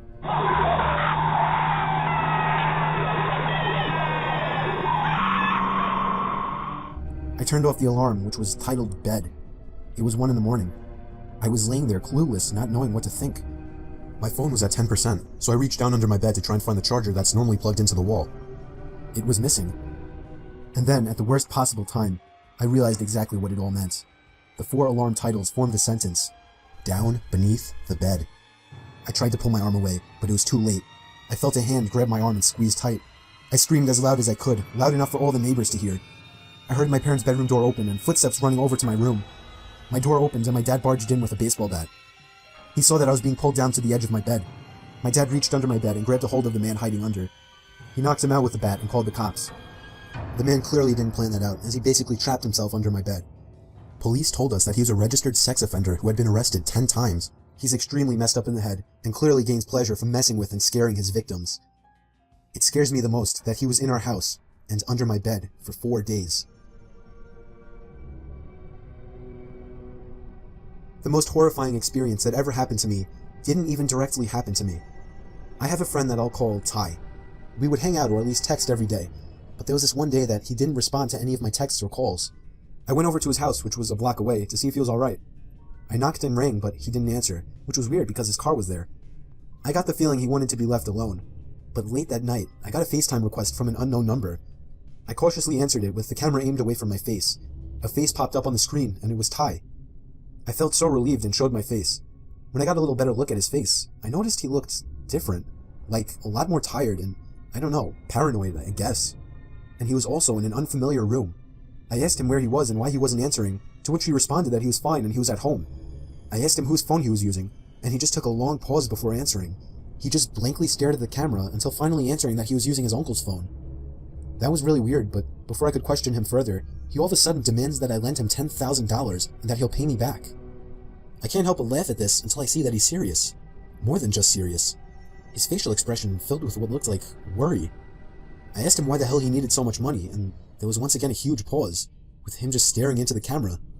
He finally says he has to go, and with that, the call ended. It was probably one of the weirdest and most unnerving experiences of my life. I had never seen him act so weird. Something was clearly wrong with him. But it was late, and I figured I would just go over to his house tomorrow and talk with him. The next day, first thing in the morning, I went straight over to his house and rang the doorbell about 10 times. He didn't answer. I eventually gave it up as a lost cause. If he wanted to act sketchy, that was his problem. But late that night, around the same time, I received another FaceTime call from another unknown number. I answered it, and it was again Ty. But this time, he looked like shit. His hair was a mess. He had a cut on his forehead. He had bags under his eyes. I didn't understand what the hell was wrong with him. He wouldn't tell me anything. He just kept demanding $10,000 to be paid to some random address, to which I kept telling him no. And then he said something that still haunts me. He said in a shaky, nervous voice, "Come on, don't point a gun at my back."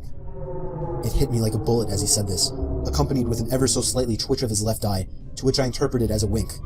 But then, the call ended abruptly, and I can only imagine what was going to happen to him. By some miracle, I remembered the address and sent the cops there right away. It was an old abandoned house on a basically deserted block miles away from my house.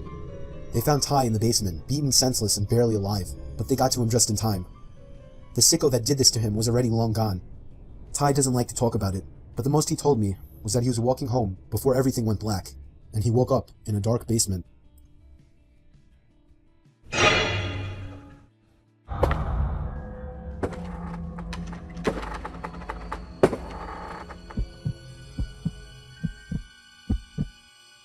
When my cousin Cody and I were in our early 20s, we went on a handful of camping trips around Colorado. This happened, I believe, when I was 22 and he was 23, and it happened in Arapahoe Forest. It was my first time camping there, not Cody's though.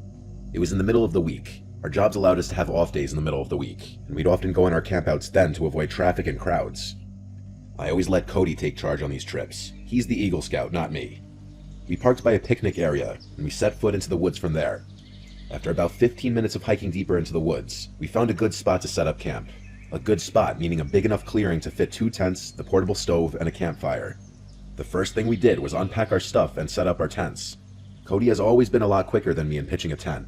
He does it in only a few minutes. It always takes me over 20 minutes. Or rather, it always took me over 20 minutes, as I haven't been camping out in the wilderness since this.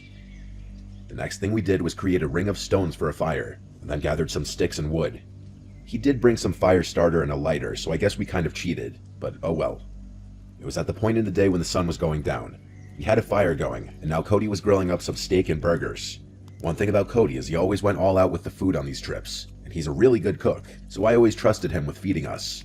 Of course, we had our bear spray in case the smell of the food would attract a black bear, which Cody always said was very unlikely. He always says the real thing you gotta worry about in the middle of the woods is other people. As we ate our steak and burgers, we cracked open some beers and had some classic rock playing on the speaker. If you've never been camping, you don't understand how good of a vibe moments like this are. In the wilderness with a friend or family member and some beers, reminiscing about good times and vibing to music. As it got dark, we started playing card games on this little folding platform table we brought specifically for cards. After playing more traditional card games, we started playing Uno, and this was when we heard something out in the woods. I paused the song on my phone so that the speaker would go silent. It was clear now. We heard a person humming and footsteps from beyond the trees in the pitch blackness of the forest. Cody urged me to find a flashlight. I tried, but by the time I found it, the sounds had faded away. I asked Cody if that was something to be concerned about, and he said it definitely was unusual for someone else to be this deep in the woods, let alone creepily walking by a campsite with an active campfire humming loudly. I was a bit shaken, and I saw Cody was too. We went back to playing cards with the music much lower now. When we least expected it, a big stick landing in the middle of our campsite made us both jump out of our skin. It didn't fall from a tree. This thing was thrown at us by someone. Cody started yelling something along the lines of, "Whoever's out there messing with us, get a life and f*** off." And then, footsteps could be heard once again in the distance. They were walking away from us. I said we should pack up camp and move somewhere else. He said absolutely not in the dark. We both had bear spray, and he advised to just keep it next to me in my tent when we go to sleep. It was the closest thing to ranged self-defense weapons we had. We kept hearing sounds like tree branches cracking in the distance, sounds that you would never expect an animal to be making. Someone was out there, maybe multiple people, that much was clear. We had to go to sleep eventually, so we agreed that maybe we should take turns staying up to keep watch to make sure that no one comes to our campsite and steals anything, or worse. Cody agreed to take first watch. He said he'd stay up and read his book. So I crawled into my tent and then my sleeping bag and went to sleep. Waking up in the middle of the night while camping is normal. You're in a cold, outdoor environment in an uncomfortable sleeping bag. Any number of things could wake you up. I didn't yet know what woke me up. I was still in a fog. My brain didn't feel fully woken up yet. I looked up and saw a head peering into my tent. It looked like Cody. I rubbed my eyes, but really it was the darkness that was preventing me from seeing anything of his face. I said, "Cody?" thinking he was waking me up to take my turn of keeping watch. I said groggily, "Is it my turn?" I stared at the head peering at me in my sleeping bag, slowly growing more awake every second. Then I heard the zipper to the tent quickly zip up, and his head disappeared. I laid back down in my sleeping bag, but only for a second. I suddenly had some weird moment of clarity, where I shot to an upright position and listened as the footsteps walked away. "Cody," I said. He didn't answer. I unzipped my tent to peek out to the campsite. The fire was dead. Cody wasn't out there. I went over to Cody's tent, which was zipped up.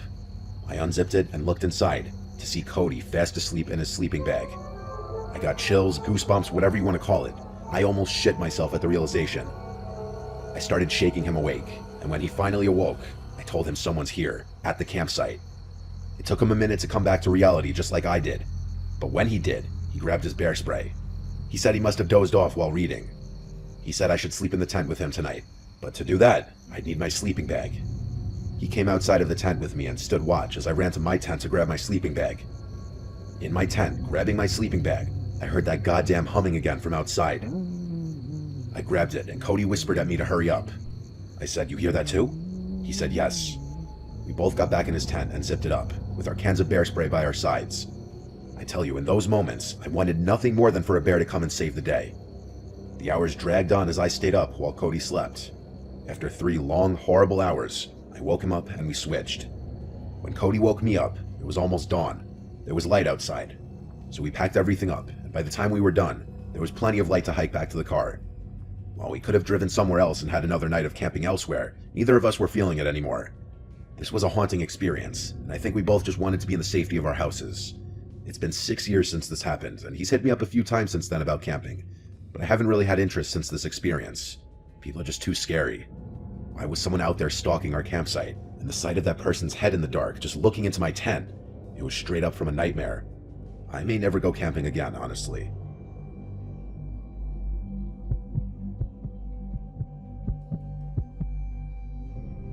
Whenever I was scared as a kid, my dad had always told me in life that you should not be scared of ghosts, fear the living, because they can actually hurt you. In my late teenage years, I came into some money after my father committed suicide and I received an inheritance from him. At the time of my dad's passing, he and my mom owned a cabin up in Oregon by Mount Bachelor. The cabin had been put up for sale since my mom could no longer afford the payments, and renting it out was not covering the payments either. The cabin was set to go on the market for sale in less than a month, and was in the process of finalizing all the paperwork with the realtor and lawyer. So for that month's time, the cabin was not going to be rented out any longer and was just going to be vacant. I saw this as a chance to get away for a while and clear my head in light of all the things going on. I quit work, packed up my snowboarding gear, grabbed my dog Midnight, and headed up in my dad's car to the cabin. My first 2 days at the cabin were normal, and nothing out of the ordinary happened. I spent my days playing with Midnight in the snow and snowboarding, and the evenings playing PlayStation or listening to music, drinking and smoking out on the balcony. I had already stocked up on food, cigarettes, and liquor, so I was pretty much a shut-in aside from the occasional out to hit the slopes. With my dog as company and DVDs, PlayStations as entertainment, I was quite content, and started to feel relaxed after all the drama that had preceded my outing. The cabin itself was 2 stories. The bottom story had the living room and a side guest bedroom along with a small kitchen. Upstairs had another 2 rooms along with a walkout balcony attached to the master bedroom. Most of my time was spent either in the living room, kitchen, or master bedroom. I never ventured into the other rooms and always kept the doors leading into them shut. The 3rd day came around and I was going through my usual routine of playing with my dog, playing games, and watching DVDs. That day it was a pretty heavy snowfall, so instead of hitting the slopes, I stayed in. That's when things started getting a bit weird. In our area, there were only 2 other cabins adjacent to ours, maybe a block away from each other. All other cabins aside from these 2 were around a mile away from ours. Surrounding us was mostly forest and very tall pine trees. Both these cabins were empty, and from the past couple of days, I knew that no one was currently staying there. Around midday, while outside with my dog, I noticed what looked like footprints in the snow around the area surrounding our cabin. It was still snowing, so the footprints looked semi-fresh, like someone had just been there in the last 20 to 30 minutes before me.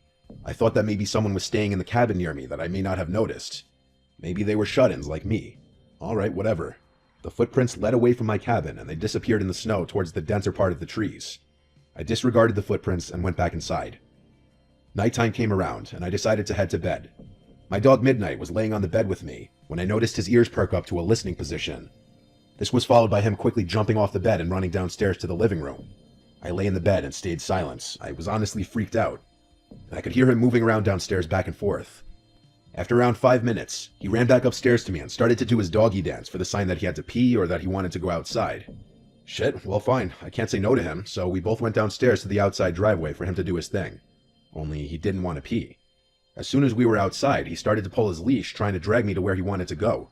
He kept looking into the dense part of the trees where the prints had been earlier, but he also kept sniffing the side of the house and looking up towards the roof.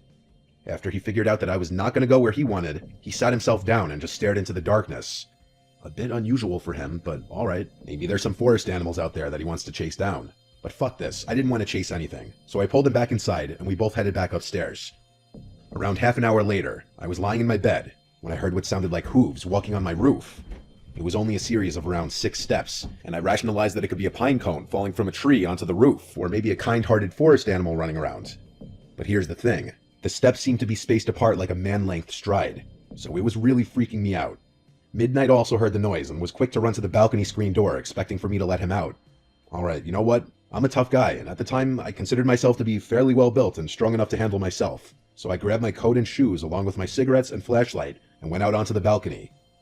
As soon as I went outside, I lit up my cigarette and started canvassing the roof with my light. Nothing there, and the snow on top was undisturbed. Weird. Was it all in my head? What about Midnight hearing the noise? Maybe he was feeding off my paranoia. I started to calm down and relax again. My eyes started to adjust to the darkness, and I kept smoking and just staring at the stars and trees next to our cabin. That's when I saw it. In a tree that was a little taller than our cabin and around 20 feet from the balcony, I saw what looked like a man crouched in a squatting position in between two branches. It looked really tall, like 8 or 9 feet, and it was really fucking skinny. It was squatted on one branch, and its freakishly long, white arms were extended above its head, holding onto the branch above it, while its mouth was wide open with no expression. What the fuck is that? I wasn't sure if I was really seeing this thing, and stood just staring and sat there motionless. I noticed Midnight stand up and start pacing behind me and lightly barking at the same time. The thing still did not move. I put my cigarette out and was debating on shining the light in the thing's direction, but something in my head kept screaming not to. So I walked backwards to the inside of the room and pulled Midnight with me. Once inside, I locked the door and shined the light in the thing's direction, but there was nothing there. I shut the curtains to the screen door and retreated back to bed. But later on in the night, I heard some light tapping at the screen door, like someone was tapping on the glass with their fingers. It was consistent and did not stop for nearly an hour. Midnight seemed to stare at the door, but he wouldn't go near it anymore. The weirdest part was that I had a feeling like someone was inviting me to open that door, but at the same time, I kept hearing my dad's voice in my head, telling me to stay in bed and don't do it. I listened to my dad's voice and just stayed where I was. I passed out eventually and woke up in the morning. It didn't take me long to pack everything and get the hell out of there.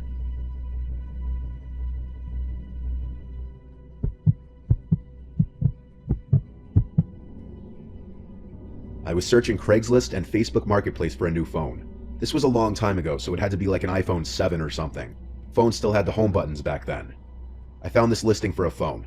It was some generic looking post. iPhone whatever for sale, new, around $300. It was a really, really good deal for the time, that I remember. He told me all the small details I needed to know, that it was factory unlocked, never opened, and stuff like that. He sent me a video of the box too, still sealed. The guy, whose name was Melvin, seemed nice and easy to talk to over text. I got his number and we discussed a pickup point.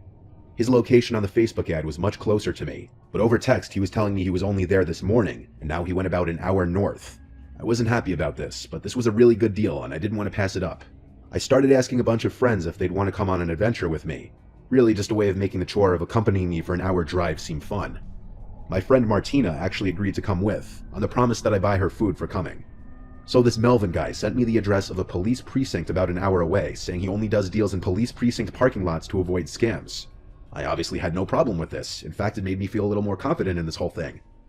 I picked up Martina on the way around 8:30 at night, and off we went. She being in the car and having someone to talk to made the trip more fun. It was also a Friday night, so afterwards we could go out and do whatever we wanted. When I got off the highway, we were about 10 minutes away, and we found ourselves in a very secluded, quiet area. It seemed like a lot of different wooded areas. Occasional buildings and houses, and then more woods. We got to the police precinct, and there was no one visibly parked in the parking lot, besides empty police cars, of course. We drove around the whole building a couple times and didn't see this Melvin guy, who said he was in a black Altima, so I decided to call him. He picked up and said he's having issues with his car on the side of the road, and asked if I could come to him. He sent his location, and I checked it. He was on the side of some random road with nothing on either side, and by nothing, I mean woods. That's the kind of area we were in. He asked me to come help him jump his car. He had jumper cables. I said, yeah, I guess I could do that. I mean, we drove the hour to get there. I didn't want to just drive another hour for nothing. Martina was shaking her head the whole time I was on the phone. The guy said, see you soon, and hung up.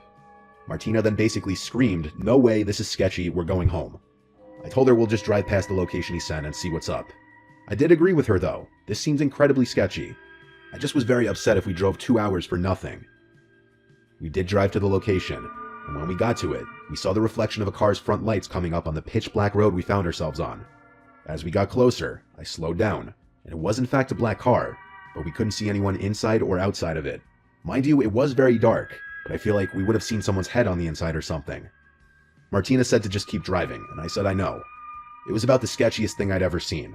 A pitch-black road between two patches of woods, no streetlights, no other cars in sight. A pretty convenient place to break down and have someone who's coming with a wad of cash to buy something from you come and meet. I drove right past it. Immediately, Melvin starts calling me over and over.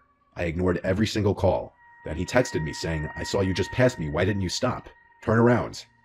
Ignored. Martina is a very positive person, so she laughed about this whole situation, and then said, "Okay, you owe me food." So I looked up the nearest diner, and we stopped there for some food. It was a quiet, small diner. We were just about the only people in there, even on a Friday night. The waitress just took our coffee order, when a lone guy with his hood up steps into the diner and sits in one of the bar stools. He was wearing a navy blue, dirty-looking hoodie. He glanced over to Martina and I, then looked straight ahead, talking to the lady working behind the counter, apparently ordering a coffee. The man kept glancing at our table like every minute, so I whispered to Martina, "Don't look now, but that guy at the counter might be the Melvin guy." The waitress came with our coffees. I asked if we were ready to order. I said, "A few minutes, please." When the lady behind the counter handed that man his coffee, he said loud and clear, "Thank you, darling." It was that guy from the phone's voice, Melvin or whatever his real name was. I told Martina that's him. We need to pay the check and leave. I waved the server over and whispered to her if we can just get the check. She asked if something's wrong, and I noticed the guy look over as I said this. I said yes, we just needed some coffee for the road. So she got the check, I paid, we downed our coffees, and left the building. We got in my car, and Martina said, "Oh my god, he's getting up." I looked into the diner and saw that guy leaving towards the door. As quickly as possible, I drove us out of that parking lot and sped down the road. And yes, we noticed a black car in the parking lot that could have been the one that we saw on the side of the road. I was driving too fast for him to have caught up. We got back on the highway and I was flying for a while, until I got a low tire pressure light come on. I knew instantly he slashed my tire. The PSI was going down fast, so to avoid damage, I pulled to the side of the highway and parked it. I went out to confirm that my tire was slashed. I had to replace the tire with the spare, which took about 15 minutes. The whole thing was a disaster, and if you're wondering, yes, I still got Martina dinner that night. Now Martina and I look at it as a crazy story that we can look back on and tell people. It's absolutely horrifying, though, how close we were to walking into a trap.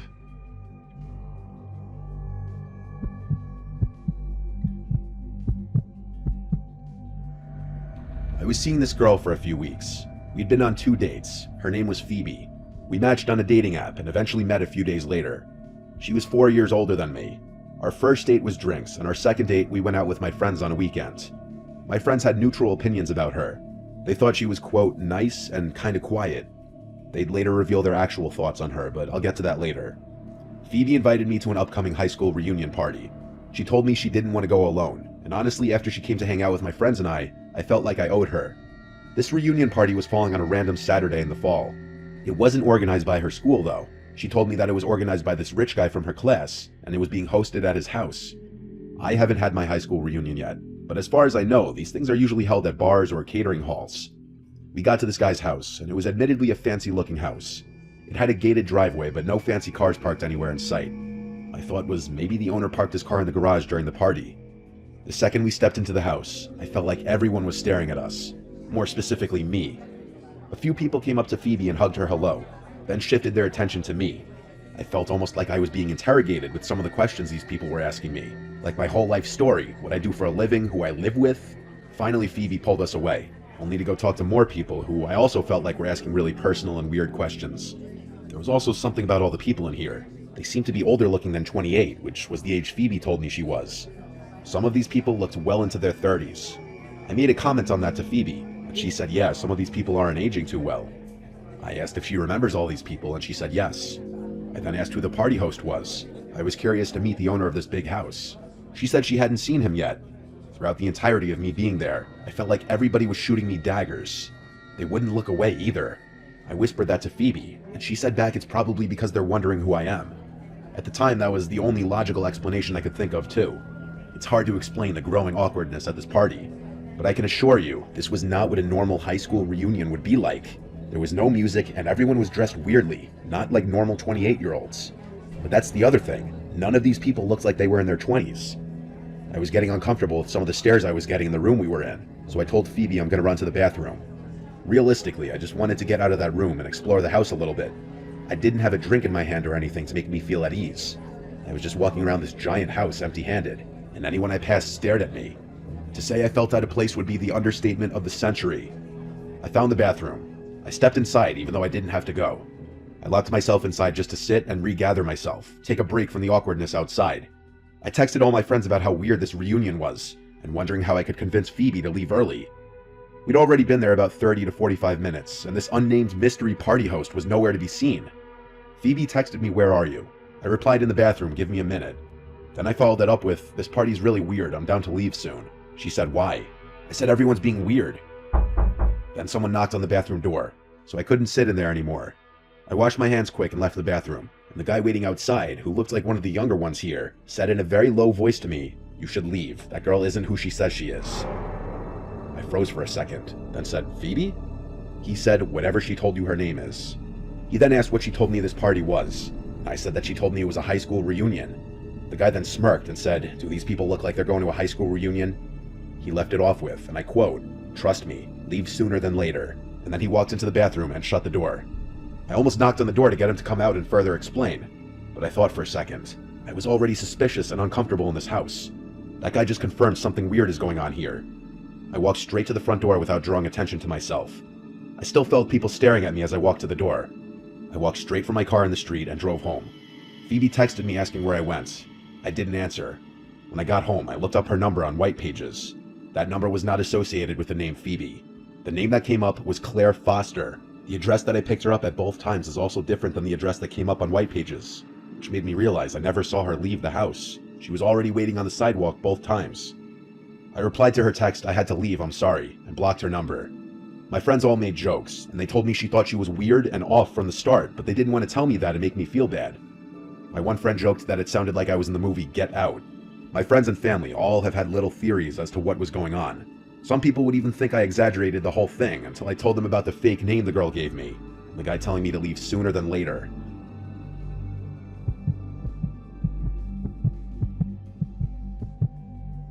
This happened when I was a young child, maybe like 8 years old.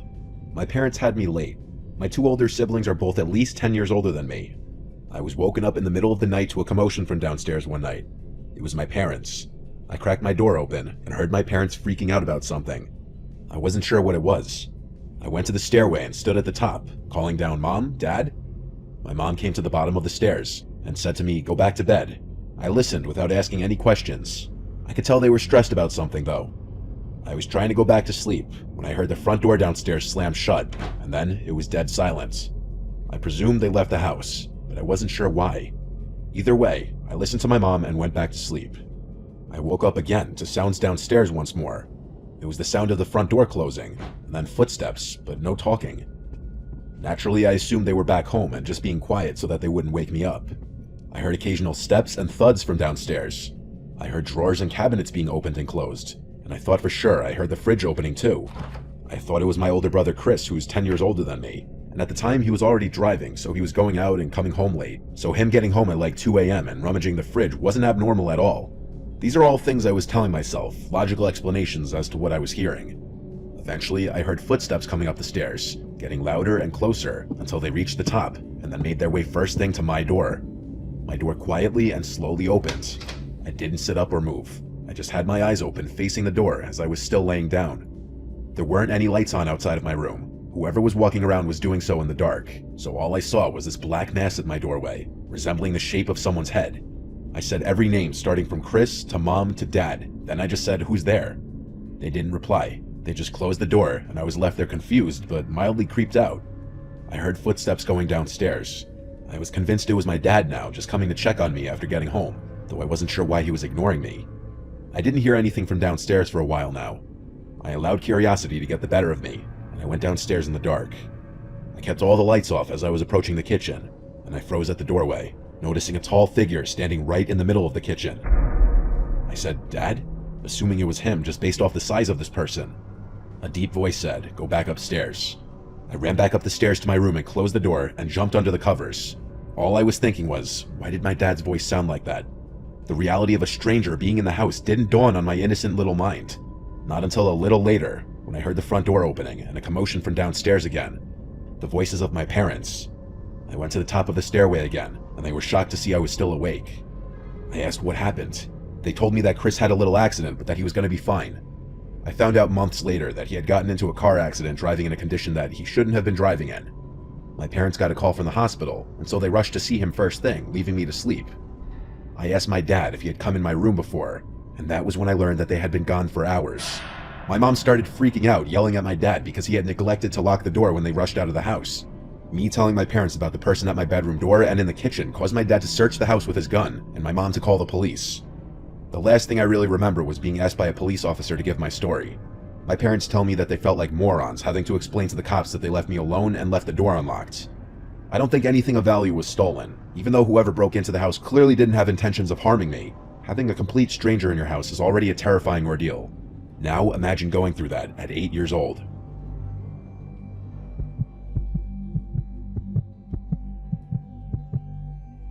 I once worked as a direct care aide for a 65-year-old woman with a developmental disability.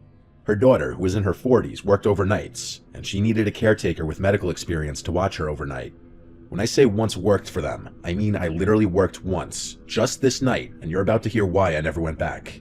The 65-year-old woman's name was Martha. Her daughter's name, who contacted me, was named Colleen. It's possible Colleen didn't have any other family to watch her and didn't want to or couldn't afford to put Martha in a nursing home. Or it was possible that she felt more comfortable hiring somebody with some form of experience to watch over her. At the time, I was already a direct care worker for 2 other women who suffered some forms of developmental disabilities, so I had experience. But nothing prepared me for that night. Colleen left for work. Earlier that day, I worked my first job, so I was really pushing my body to exhaustion, trying to make as much money as possible. Colleen had introduced Martha and I. Martha had given me a smile before Colleen brought her upstairs to her bedroom for the night. It was around 9 p.m. Colleen told me that Martha would sometimes walk around the house at night acting confused, and I'd need to calm her down and bring her back to her room. She specifically addressed this not to be a form of sleepwalking when I asked. She said it's one of the symptoms of her mother's dementia. I told her to rest assured that I'd know how to handle it. I spent my time initially in the living room catching up on my show. These jobs aren't super glamorous, and for the most part, it is a lot of sitting around. I heard footsteps from upstairs. I went to the stairway and looked up the stairs, then called Martha's name, asking if she needed anything. She didn't answer. I heard her footsteps go back to her room, and then the door closed. Maybe she went to the bathroom. I went back to the living room and watched some more TV. It was maybe an hour later that I got up to grab my sandwich that I brought from the fridge. As I left the kitchen with a plate and my sandwich to go back to the couch, I nearly had a heart attack and dropped the plate when I saw Martha standing at the doorway. Glass shattered everywhere. I apologized to her and asked if she was okay. She started yelling at me, "Who are you?" I reminded her who I am. I'm her direct care worker here to make sure she's okay. Everything she said at this point was in a loud scream. "Why are you here? I don't know you," things of that nature. I reminded her that we had just met, and that her mother Colleen hired me to watch her and the house. This seemed to work for long enough for me to get her to come back upstairs with me and to her room. I brought her up a glass of water and some melatonin and clonazepam. I made sure she took both before going back downstairs. After a few hours, I was absolutely exhausted. I had to get a couple hours of shut-eye. There was a spare bedroom upstairs with a twin-size bed where Colleen said I could rest if needed. I felt like at this point Martha was asleep for the night from the melatonin. I fell asleep within minutes, but I was asleep for only maybe an hour. I woke up to a sound from downstairs. It was this repeated slamming. Every 1 to 2 seconds, something from downstairs was being slammed. I jumped out of the bed. I had left the bedroom door open so that I'd hear anything if Martha got up, case in point right here. When I got to the stairs, I realized the slamming was coming from the kitchen. I walked down the stairs in as quick of a speed as I could while still remaining quiet. Getting to the bottom, I peered around the opening to the kitchen, and what I saw was like a scene from a scary movie I'd seen before. I saw Martha in the darkness, standing in front of the oven, repeatedly opening it and slamming it shut. It was horrifying. When I say I saw Martha, I really only saw her silhouette. It was that dark in the kitchen. I said Martha really loudly, and she stopped, turned to her left at me, shut the oven door one final time, and started walking towards me, towards the stairs.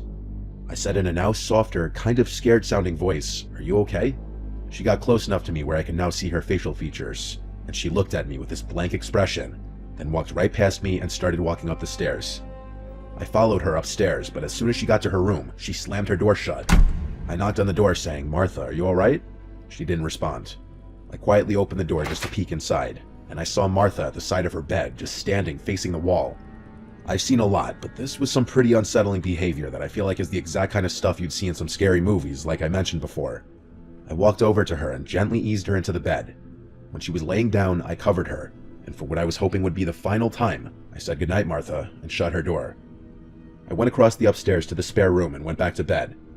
I purposely tried not to fall asleep for at least half an hour just in case she'd wake up again, but I don't even know if I made it that long. All I know is I fell asleep pretty freaking quickly. I woke up once again, however much later. The room was still pitch black, and the 1 hour alarm I set had not yet gone off. I looked around the room, wondering what woke me up. I didn't see what it was until I heard a sound from inside the closet. I then noticed the cracked open closet door, and the black shadow of a head peeking out of the closet. Again, I almost had a heart attack. I said, "Martha." She didn't answer. I kept saying Martha a bunch of times until she pushed the door open, and I saw her approaching the bed slowly. She started saying what she was saying hours ago again. "Who are you? I don't know you." As she got closer, I tried calming her down, reminding her who I am. I reached for the lamp next to the bed and fumbled with it until it turned on. Martha was holding a huge kitchen knife in her hand. At this moment, everything changed. Martha was now a threat to my life, and I had to worry about myself, not her. I screamed at this point. Martha put the knife down. I guess my scream stressed her out because she got closer and started screaming back at me, still repeating, "I don't know you." I wasn't going to attempt to calm down a knife-wielding dementia patient. That was not in any job description. I mapped out a way to run around her in the bedroom, and I went for it. I jumped off the bed on the side further from her, and she screamed again, "Who are you?" She swung the knife at the air as I ran past her. It was a slow and weak swipe from what I saw, but nonetheless showed that she had intentions of actually using it. I got downstairs and grabbed my shoes and went outside. Instead of calling 911, I called Colleen as she requested I do if there's an issue. I was courteous in doing this because getting law enforcement involved is never doing anyone any favors. Colleen was yelling into the phone at me not to leave her, and honestly I yelled back that she attempted to kill me and that I didn't call the police. She had to leave work, of course. I stayed outside of the house, making sure Martha didn't go anywhere until Colleen returned. When Colleen went inside, Martha was back in her bed asleep. Colleen went as far as accusing me of exaggerating the whole thing until she found the knife next to Martha's bed. To not give her any more fuel to blame me for any of this, I left out the fact that I ever went to sleep. But that doesn't mean that I felt in any way I did anything wrong. Colleen even offered me that room to sleep. I never worked in that house again. Martha was a scarier patient than I'd ever dealt with in any of my jobs in my 9 years of being a direct care aide.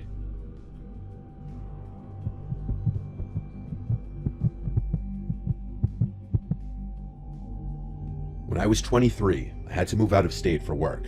I still work with the company, but I've been able to move back to my hometown and work at the local office here. But at the time, I needed somewhere to live that wouldn't be bank-breaking. I made a posting on basically all the websites for a roommate: Facebook, Craigslist, Twitter, and even on my neighborhood subreddit. I had a guy named Rob reach out to me on Facebook, stating he has a room available in his place. I looked at his pictures to see if he looked like a somewhat normal guy, and he did. I was open to the idea of having a male roommate, as long as they seemed normal, even though my parents were very against it. Rob and I FaceTimed, during which he gave me a virtual tour of the place. Apparently he owned the place outright. It was a modest house in the middle of town, only a 10-minute drive from where my office would be. He also seemed pretty nice. I didn't get any bad vibes at all. His price was fair, and his rules were pretty fair too. He said it was available to move in right away, which was perfect. So it was settled. A week later, I had all my things packed and drove down. I met Rob right out front of the house, where he greeted me and handed me a key. The first thing I noticed about him was he was really short. He was eye level with me. He helped me bring some of the bigger and heavier bags inside. He showed me my room, which was furnished already. He said one of his friends had been living there and recently moved out. I replaced all the pillows and bed sheets with my own, of course. The rest of that day was me settling in. Rob, I could see, was trying to get to know me and presumably make me feel at home. I didn't get any overly friendly vibes yet. The next day was Sunday. Rob offered to drive me around town to show me around. I wasn't eager to, but I said sure, just to get off on a good start with him. He drove us around town, showing me where the good shopping centers are, good restaurants, and stuff like that. But then he offered to get us lunch. I really wasn't hungry, and he was suggesting a sit-down lunch, almost like a date. I didn't want him to get any kind of wrong idea, I just needed a room. I said I'm not hungry, and then he right away suggested we go grab drinks somewhere instead. I politely shot it down too, saying I don't drink on work nights. He was being a bit pushy, saying, "Come on, just a couple drinks." I still maintained my politeness and said another time. He gave up, and he went really quiet all of a sudden, like he was upset. I'll admit, I was slightly uncomfortable, but nothing I couldn't handle yet. That week was my first week at work, and so my attention was focused mostly on adjusting to the work week. It wasn't until a few days into the week that I got home and did my laundry, and noticed my hamper full of clothes seemed moved. Like the clothes weren't how I remembered they were left, and it wasn't until I was loading the washing machine that I noticed a pair of my underwear was missing. I checked my room top to bottom like 5 times. It was gone. I had a disturbing thought. What if Rob... No, I refused to believe that just yet, and there was no chance in hell I would confront him and ask him that. Still, I was now starting to wish there was a lock on the bedroom door. That weekend, I bought a lockable doorknob from Ace Hardware, and while Rob wasn't home, I swapped out the current doorknob with the new one. Now I could leave the place in peace. I figured I'd tell Rob the next time I saw him. He didn't come home that night, though. He must have been working. His schedule seemed pretty random. That night, I awoke to banging on my bedroom door. It was Rob. He was saying my name, and he didn't sound happy. I checked the time, and it was like 1:30 in the morning. I decided I would pretend I'm asleep. I was honestly kind of scared to open the door. I had a feeling it had to do with the doorknob, and I was right. The next morning, I woke up to a bunch of texts from Rob, saying, "We need to talk. Be home after work." I simply responded, "Is this about the doorknob?" And he responded back, "Yes." I apologized to him and said I was planning on telling him. He replied back, "It comes off today." I was getting incredibly nasty and weird vibes from his tone. My next response I thought out a little longer, and basically said how I hope he can sympathize and understand that I'm a girl, and I just feel safer being able to have privacy in my room. He responded a little nicer this time, but he still basically said no to my request and that the old doorknob needs to go back on. I was confused, I was upset, but I had to respect his rules. I did also install it without telling him, so I felt like he had a right to be kind of mad. But how did he know I changed it? It's not like I had the old doorknob sitting out in the open. The idea that he tried coming into my room that night kind of scared me. I changed the doorknob back the next day and returned to Ace. This is where things went really downhill, though. There was a knock at the door one day when Rob wasn't home. It was a girl around my age. She asked me if I was living here with Rob, and I said yes. She warned me to get out of there immediately, that Rob has multiple restraining orders against him from different girls, and he's known to be a very dangerous, creepy stalker. I was at a loss for words. I asked her how she knew I was here. She said she knew that he was trying to rent his room, and that it's not surprising he opted to have a girl move in. She said she saw me moving in and wanted to wait till he wasn't home to come warn me. I thanked her so much. I truly was terrified now. I had already paid Rob for the entire month. I didn't know what to do. She said she would help me in any way she could. I took her number and she left. I started packing my things and looking for other places I could move to. I found something across town, a studio apartment sublet for a little more money. I contacted the poster of the ad, and she told me I could move in as soon as possible. Perfect. Now I just needed to tell Rob and get my money back. I started packing some of my stuff into my car, and I texted him that I'd have to be moving out tomorrow, as something with my family came up and I needed to go home. He didn't answer. He got back to the house about an hour later and asked me about my text. I came up with my best fake story possible, and he said yeah, he'll give me the money back tomorrow after he goes to the bank. I was super relieved. About an hour later, he knocked on my door, and then said, "Did by some chance some girl say something to you?" I simply said, "No, what do you mean?" And he said, "Never mind, it just seems like you're running away out of here for another reason." I insisted that it was purely because of the family reasons. He said okay, and left. Sadly, the story didn't end there. I woke up that night and screamed at the top of my lungs when I saw a black figure sitting on the end of the bed. It was Rob. He turned and put his hand on my mouth and went, "Shh."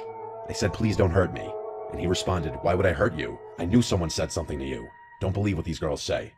I said, "You're scaring me," and this part is still just as insane to me as it was in that moment. He started to caress my leg, and he said, "I don't mean to scare you," right after I said he's scaring me.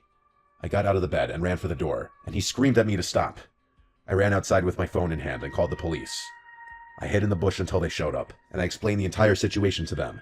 They made Rob come outside and give his side of the story. Basically, I told them I just want to get all my stuff out of the room and I'm leaving. So the cops stayed there as I collected the remainder of my stuff and brought it all to my car. I also insisted on Rob Venmoing me the money back while the police were there, and he did so actually. The whole time the police were there, he tried his best to act like some normal dude, I could tell. One of the officers then pulled me to the side to tell me that this guy had been arrested before for other incidents with women, but Rob denied ever coming in my room or touching me or anything, so it was all he said, she said. I left the house and went straight to a hotel for the night. The next day, I moved into the studio apartment. Luckily, the girl who posted it was able to facilitate my quick move-in.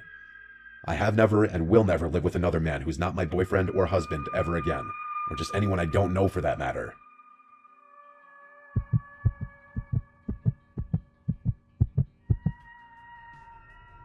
I was home alone one night for a reason I don't remember. All I remember is my entire family was gone. I was 15 or 16 years old. I was a big gamer at the time. I was obsessed with StarCraft, and admittedly I'd sometimes spend a weekend night or two playing StarCraft or some other PC game. This was right before COVID lockdown started. I was playing StarCraft on my computer in my bedroom on the first floor. That's when the doorbell rang, twice. I hurried to the door, not wanting to be away from the game for too long in fear of losing. I got to the front door and said, "Who is it?" as I always would if I was alone. A soft and weak voice on the other side said something that I couldn't hear. It sounded like a woman. I opened the door, with the storm door still separating me and this older woman standing on the other side, with a big smile on her face. She had her hands behind her back. I said through the door, "Can I help you?" She said she needed to use a phone, and asked if she could come inside. Ever since I was a little kid, I was always taught not to let a stranger into the house, ever. That included women. I felt so awkward though, I didn't know how to turn her away. I redirected her to the library a few blocks down, because they'd surely have a phone. Deep down I knew the library was closed at this point, but I was just trying to get the stranger who was trying to get into my house to leave. She was still smiling, but what she said next did not match her smile. She said, "That's very rude to turn away an old lady asking for help." I replied the only way I could think to, and that was that my parents don't allow strangers into the house. It's a house rule. I slowly started closing the door as I was saying sorry, and she just stood there, not moving but still smiling at me, and though her smile never changed, it suddenly felt much more menacing. I was walking back to my room when the doorbell rang again. There was no way in hell I was opening the door again. That woman radiated weird vibes from the start. Maybe something was wrong with her, maybe she wasn't all there. These were things I had no way of knowing, and maybe that was selfish of me to send her on her way, but I just wasn't opening the door for anyone when I was home alone. I went back to my game. Not too long after I sat back down, I heard something tapping on the window. It was a clinking type sound from something metal. The window was directly in front of my desk. I had the blind pulled down so I couldn't see what was making the noise, but I already had an idea. My room was the only room with a light on in the house. The horrible thought that it was the old woman from just before, and that she walked over to my window, terrified me. I turned off the sound on my computer. At this point, I didn't care about my game anymore. The clinking sound on the window persisted. I basically said "F this," and up and left to a different room in the house. I sat in the darkness of the living room for a bit, when the doorbell rang again. This woman was harassing me now. I tried to convince myself she wasn't a threat, just some crazy old woman who's probably clueless as to where she is. When she rang the doorbell a second and third time, I decided to go open the door and ask her if there's someone I could call for her. But when I opened the door, there was now a man on the other side. He looked to be about 10 years younger than her. He said through the storm door, "Have you seen my mother?" I replied saying yes, she came to my door just before. He then apologized to me and said she has dementia and got out of the house. I suddenly felt bad, but he asked me if he could come in for a minute, and again I felt awkward. Why did he need to come inside? I said the same thing that I told to the woman who we claimed to be his mother. I said we could just talk through this door. I then said that I think she went into my backyard because I heard something at my window. I told him he could go around back and check. He thanked me and walked down the walkway, and I thought he went into the backyard. But when I went to the back and looked out the back window expecting to see him searching around, I saw nobody. Not him or his mom. This was all too weird for me.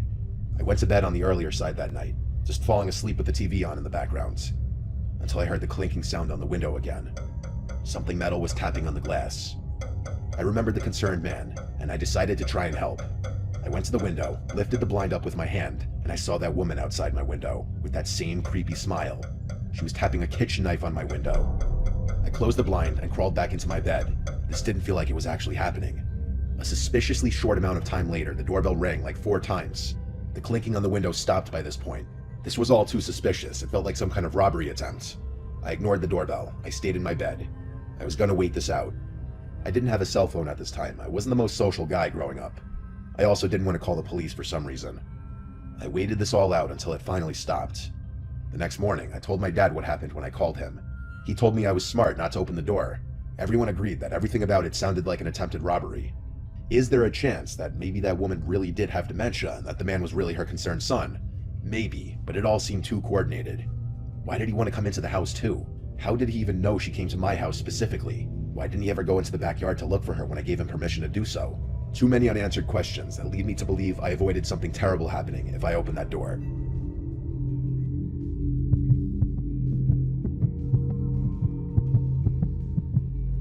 This was something that happened so long ago that a lot of details are a little blurry. It's not like it happened yesterday. I'll try my best to fill in smaller details that I don't fully remember with how I best remember things played out. It was the last day of school. I was in the 4th grade. 4th grade was the last year in our elementary school where kids had to be picked up by their parents. 5th graders were allowed to walk home on their own. My mom would always be the one to pick me up. On the last day of school, my friend Dennis and I had a playdate planned to celebrate the last day of school. Dennis wasn't in my class this year, but we had been friends since kindergarten. He was in a different dismissal hallway from me. After school was over, we single file lined up and walked to the exit door at the end of the hall, where we waited outside by our teacher, Miss Blue. I waited for Dennis's dad to appear from the crowd of parents shuffling in and out of the parking lot next to the doors. Then I heard my name. Tommy, Tommy. I look over and see a man waving at me as he approached. He introduced himself as Dennis's uncle and said he was picking me up. I went over to Miss Blue and said I'm being picked up. She asked, "Where is he, sweetie?" And I pointed to Dennis's uncle, who waved at Miss Blue. Miss Blue dismissed me and I went with the man. He led us through the crowd and was a very quick and jittery talker, like he spoke fast and had a bit of a stutter. He was walking incredibly fast. It was almost hard to keep up with him with my backpack on. He explained to me that his brother, or Dennis's dad, was working later than expected, so he was driving me back. We got to his car, which was a dark red hatchback type car from what I remember, and it took me this long to acknowledge the giant elephant in the room. Where was Dennis? Why weren't we picking him up too? The man turned to look at me in the back seat and said that Dennis was already at his house. I was shy around people I didn't know, especially adults, and I wasn't one to openly speak my mind if I was confused. But I was very confused. This was making less and less sense. The whole drive, the man kept yapping, telling stories of his days in elementary, asking me questions like what sports I played, what we're learning in class. If I had to guess, we were in the car for like 10 minutes, which honestly for our town where houses were right on top of each other, that was a while. My house was a 5-minute walk away from the school. We were definitely in an area I wasn't familiar with when he parked the car in front of his house. His house looked pretty normal to me from what I remember. He led us inside and shut the door and locked it behind us. It was really, really dark inside the place, and I realized why. All the curtains were shut. It almost felt like it was nighttime in there, especially because the only source of light was a dim lamp in the corner of the room. He then looked at me and smiled. I said, "Where's Dennis?" And he started acting really jittery and nervous seeming. He said something like, "Oh, I think he's downstairs playing video games. Give me a second. Wait here." He then disappeared into a nearby room, and I heard a door open and then footsteps descending into a basement. I know my heart was already racing. I knew I was in danger. I went to the door to quietly try to open it, but I couldn't. It had some kind of lock that must have needed a key for. I really started to panic now, yet I still probably held out a little bit of hope that Dennis would be coming up those stairs, but I knew the chances of that were slim. I regretted entering that house. I did the only thing I could think to do. I went to the kitchen and found a phone hung on the wall. I picked it off the receiver and dialed 911. The first thing I said when they answered was in a whisper, "Please come to this house. I've been kidnapped." They heard me, they acknowledged me, but I didn't say another word. I hid the phone under a towel in the corner of the room with 911 still on the line. I hurried back to where the man left me as I already heard his footsteps coming back upstairs. Then he called my name, saying, "Come down, Dennis is down here." Then there was a pause. He repeated my name, and when I didn't answer, he came up the stairs fully to look at me. He asked me if I was okay. I felt so sick, and I was so scared. I hated myself for walking into this situation and not being wiser. I asked in a very scared voice if I could leave, and I remember the change in his face. His fake friendly smile disappeared as he realized that I was no longer falling for this. He walked closer to me in a gentle manner until he was close enough to grab my wrist aggressively, and he started pulling me towards the basement. I screamed and cried, and he screamed at me, "I'll let you go if you stop and behave." So I listened. I went down the stairs, and halfway down, the door slammed shut behind me, and I heard it lock. I walked fully down the stairs to this empty, unfinished basement with a concrete floor and one singular support beam in the middle of the room.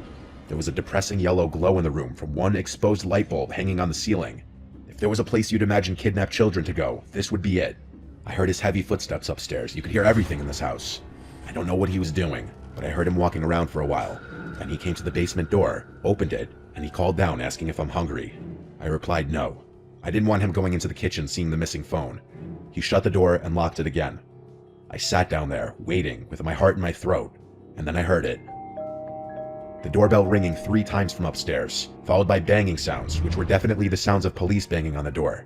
I would refrain from screaming until I heard the front door open, but I never heard the man's footsteps approach the door. The doorbell kept ringing, and I kept hearing the bangs. This went on for some time, until I heard a really loud bang sound, and then multiple heavy footsteps and multiple screaming voices. I started screaming for help as loud as I could at the top of the stairs, banging on the door. The door was unlocked, and a police officer on the other side grabbed hold of me and hurried me outside. There were at least 3 cop cars outside. I had to tell everything to 2 of the cops outside as we waited for my parents to show up. The man from inside was brought outside and into a cop car in handcuffs, and that was the last time I ever saw him. When my parents arrived on the scene, my mom was bawling her eyes out. There had already been a whole scene at the school as cops were called and Dennis's dad realized what happened. This man was a work associate of Dennis's father. When he somehow learned that Dennis's dad would be picking up Dennis and I from school on the last day, he seized the opportunity to do what he did. A complete sick fuck. I don't know how he found out what I looked like. As I got older, I never really asked for more details because I try not to think about it. My mom went to counseling with me for months after this incident. Let's just say my parents didn't have kind words for Miss Blue, not verifying if I actually knew the person picking me up. If I didn't think to call the police before he basically threw me in that basement, I know for a fact I'd be dead right now. This was like 17 years ago. That man might be out of prison for all I know.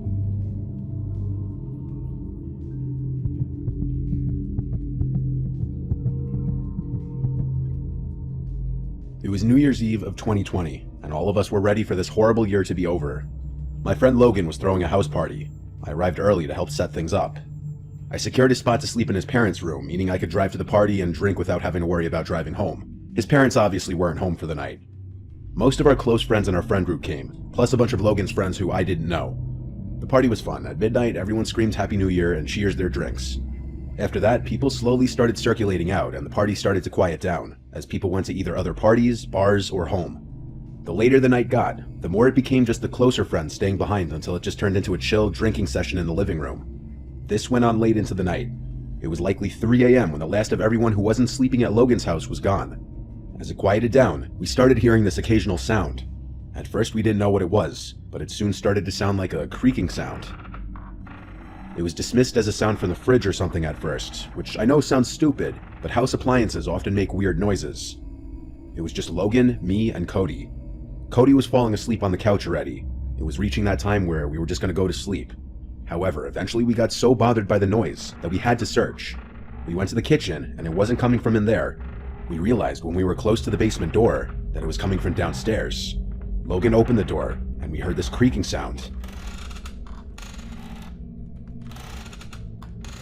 "Go check what it is," I said. He kept saying no way. Then he called down into the basement, "Yo, who's down there?" The creaking stopped, and we never heard it again. After a solid minute of waiting at the top of the stairs, we agreed to go down together. We both grabbed knives, drunkenly thinking that was a good idea, when in reality we were so drunk we'd probably only hurt ourselves with them. We got to the bottom of the stairs and looked through the entire basement. It's not huge. It just has a couch, TV, a bar, a table in the corner, and various old pieces of junk. It was pretty messy at the time. The first thing we did was search any possible crevice for someone who could be hiding. Then we tried to figure out what could have been making that sound. I noticed a rocking chair, and so I went up to it, sat in it, and then started rocking in it. And it made the exact same creaking sound we had been hearing. Logan and I looked at each other. I stood up, and so did every hair on my body. I don't think we ever ran faster than we did when we ran up those stairs and slammed the door shut.